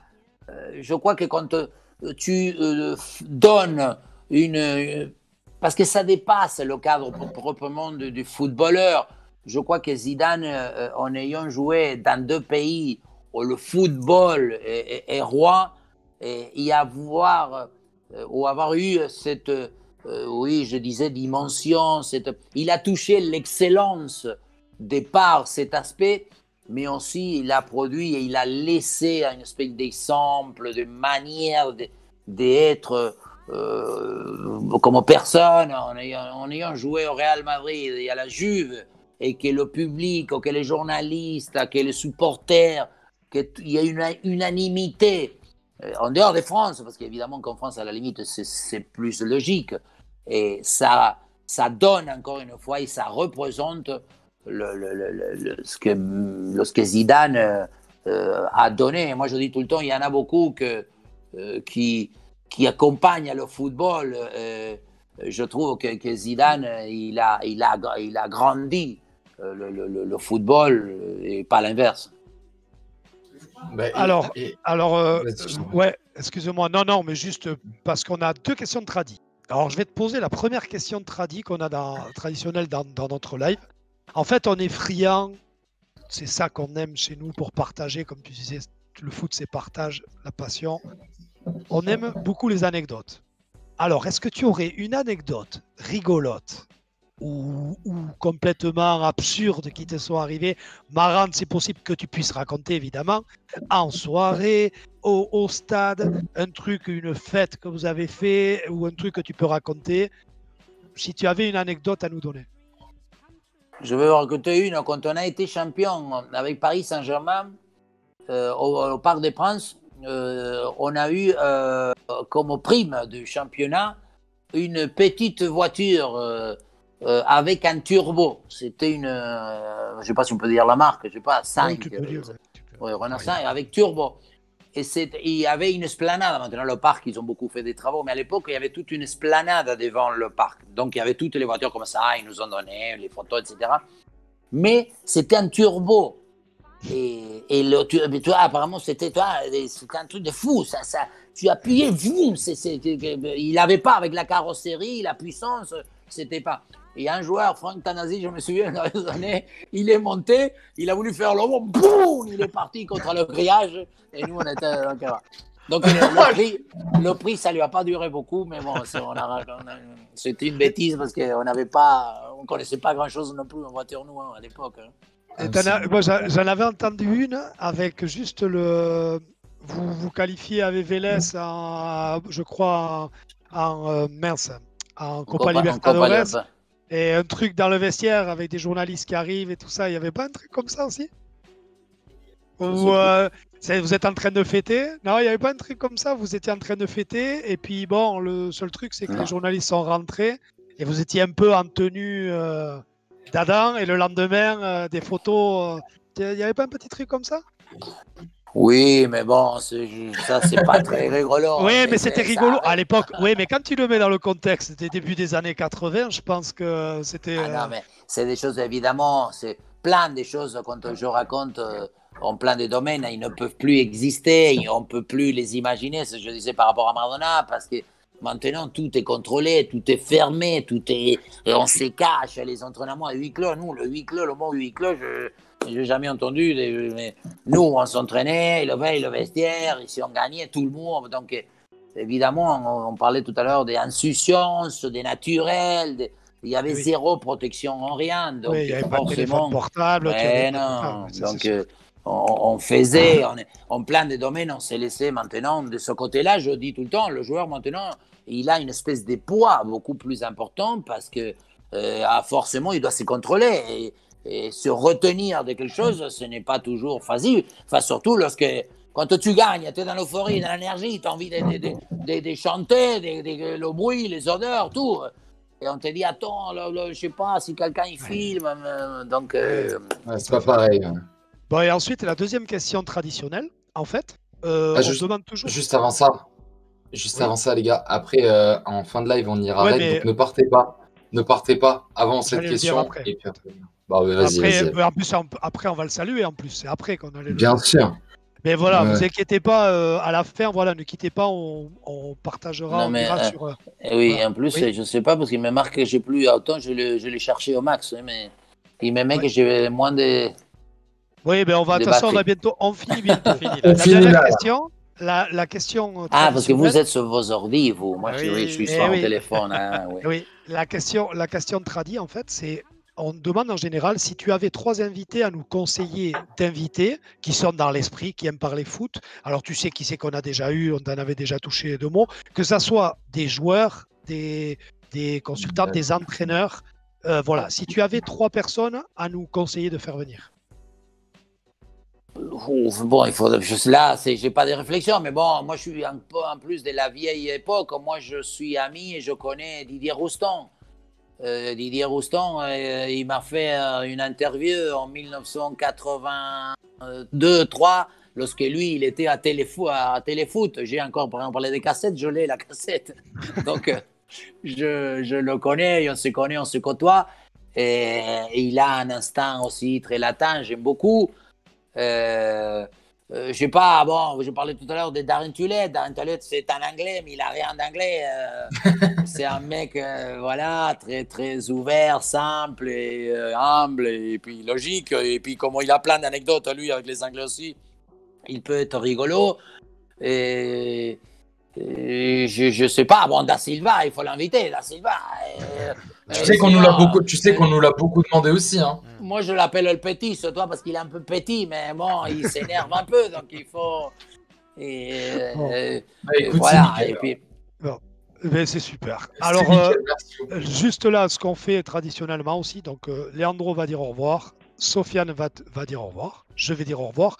On te laisse la mot de la fin, et surtout, les amis, après qu'on ait dit au revoir, ne partez pas. On va aller raid envoyer de. Tu sais quoi, je vais dire un petit mot de fin pour bien expliquer aux gens. Ok. Comme ça. Donc, ok. Vas-y, pas, c'est pour le site d'action. En plus. Du coup, bon merci beaucoup à Omar. C'est vraiment un rêve de gosse. À chaque fois, ça me fait très plaisir de pouvoir parler avec des personnes incroyables. Surtout, merci à mes collègues, merci à vous le chat, merci à tout le monde. Vraiment, merci beaucoup pour ces 2 heures qu'on a passées ensemble. Merci pour la simplicité et la gentillesse. Puis voilà, les gars, on espère que vous ayez apprécié autant qu'on l'a apprécié nous. Puis je vous donne rendez-vous dimanche. Et n'oubliez pas, ne quittez pas le live. On va arrêter Joël pour le site d'action, c'est important, les gars. Vas-y. Alors, déjà, merci à Omar. C'était un réel plaisir, franchement. Tu reviens quand tu veux, même si tu veux revenir tous les jours, il n'y a pas de problème. Ça me dérange pas. Ensuite, merci au chat, vous étiez nombreux aujourd'hui, mais n'oubliez pas, on fait d'autres lives aussi, on a besoin de votre soutien, donc n'hésitez pas à venir, activer la cloche, à venir dans le groupe ou sur Twitter, ça serait génial. Et merci à tout le monde, hein. On s'est régalé aujourd'hui, donc merci à mes collègues bien évidemment, mais ça ils le savent. Voilà. Donc moi aussi, merci à mes collègues du soir, Leandro, Sofiane. Merci beaucoup, Omar. Tu nous as régalé, c'était extraordinaire. Merci à tout le chat également d'avoir donné de la force. Restez bien, s'il vous plaît, juste pour la force. Pour le raid, les frères. On va envoyer notre live sur le live de Joël. C'est ça le raid pour ceux qui ne connaissent pas le principe de Twitch. En plus, il fait un live pour le site d'action. Donc vous descendez, vous spammez avec Team ASFoot. Hashtag voilà. ASFoot, les gars, c'est ça. Hashtag ASFoot. Hashtag ASFoot, les gars. Voilà. Donc Omar, je te remercie. C'était un moment merveilleux pour moi. Moi, je suis plus vieux qu'eux, donc je t'ai vu jouer. Tu vois. Oui, parce que je suis 78. Je suis de 78, tu étais à Monaco, je t'ai vu jouer. J'avais 10 ans, tu vois, donc voilà. Donc je t'ai vu jouer. Paris, j'étais un peu jeune, mais je t'ai vu un peu. Mais en tout cas, voilà, tu es fidèle à ce qu'on m'avait dit que tu étais, fidèle à ce que je vois à la télé. Et en ce moment, c'est rare de voir des gens fidèles à ce qu'on voit à la télé. Voilà. Alors, donc, excuse-moi, juste Joël a terminé son live. Ah merde. Je vois dans le chat. Attends, je vais voir Alex. Bon, vas-y. Donc tu m'as coupé dans mon élan lyrique, mais c'est pas grave. Mais donc voilà, ce que je voulais te dire, c'est ça fait plaisir de voir des gens comme toi, des passionnés, des gens qui sont pas que de la passion, parce que tu as la connaissance, tu as la ferveur, la passion. Et puis moi, je suis un gars qui habite à la frontière de l'Espagne, mais Argentina me habla, ¿eh? Ya sabes lo que quiero decir, ¿eh? Allez, bon, et je vais pas finir vamos carajo, mais c'est pareil, tu vois. Bon, voilà, donc je te laisse le mot de la fin, Omar. D'abord, évidemment, on dit que des fois c'est pas facile, mais mieux à placer les éloges que désapprouver. Or, avec encore une fois le côté sincérité, parce que je reviens, je suis un vieux monsieur et je n'ai pas de stratégie à vouloir être quoi que ce soit dans la fin de mes jours. Donc, je vous remercie et je vous dis, continuez toujours à vouloir y laisser exprimer, parce que encore une fois, j'y crois beaucoup à le côté dialogue, qu'on puisse exprimer nos préférences, nos goûts. On ne doit pas nous opposer à chaque fois dans n'importe quel domaine. Aujourd'hui, on est dans une histoire, si tu aimes le blanc, tu ne peux pas aimer le noir. Si tu aimes le sel, hors des questions que tu apprécies le sucre. Et moi, encore une fois, j'ai des petits-enfants et je dis tout le temps que c'est par justement cette possibilité qui nous fournit le sport, tout le sport, et de faire justement, il ne pas rentrer que dans la compétitivité, parce qu'encore une fois, le sport reste un lien d'union, de tolérance, de convivialité, de partage, de plein de mots qu'on a dit. Donc, c'est vous, ceux qui essayent d'exposer et de faire des émissions, des programmes qui doivent, ou qui sont un peu pour véhiculer ces choses-là. Donc, c'est moi qui vous remercie. J'étais encore très loin. Et en espérant, évidemment, qu'on va se croiser. Et merci à tous ces gens qui ont y participé ce soir. Et en espérant que toujours en avant, toujours unis et toujours ensemble. Merci beaucoup, c'est merveilleux.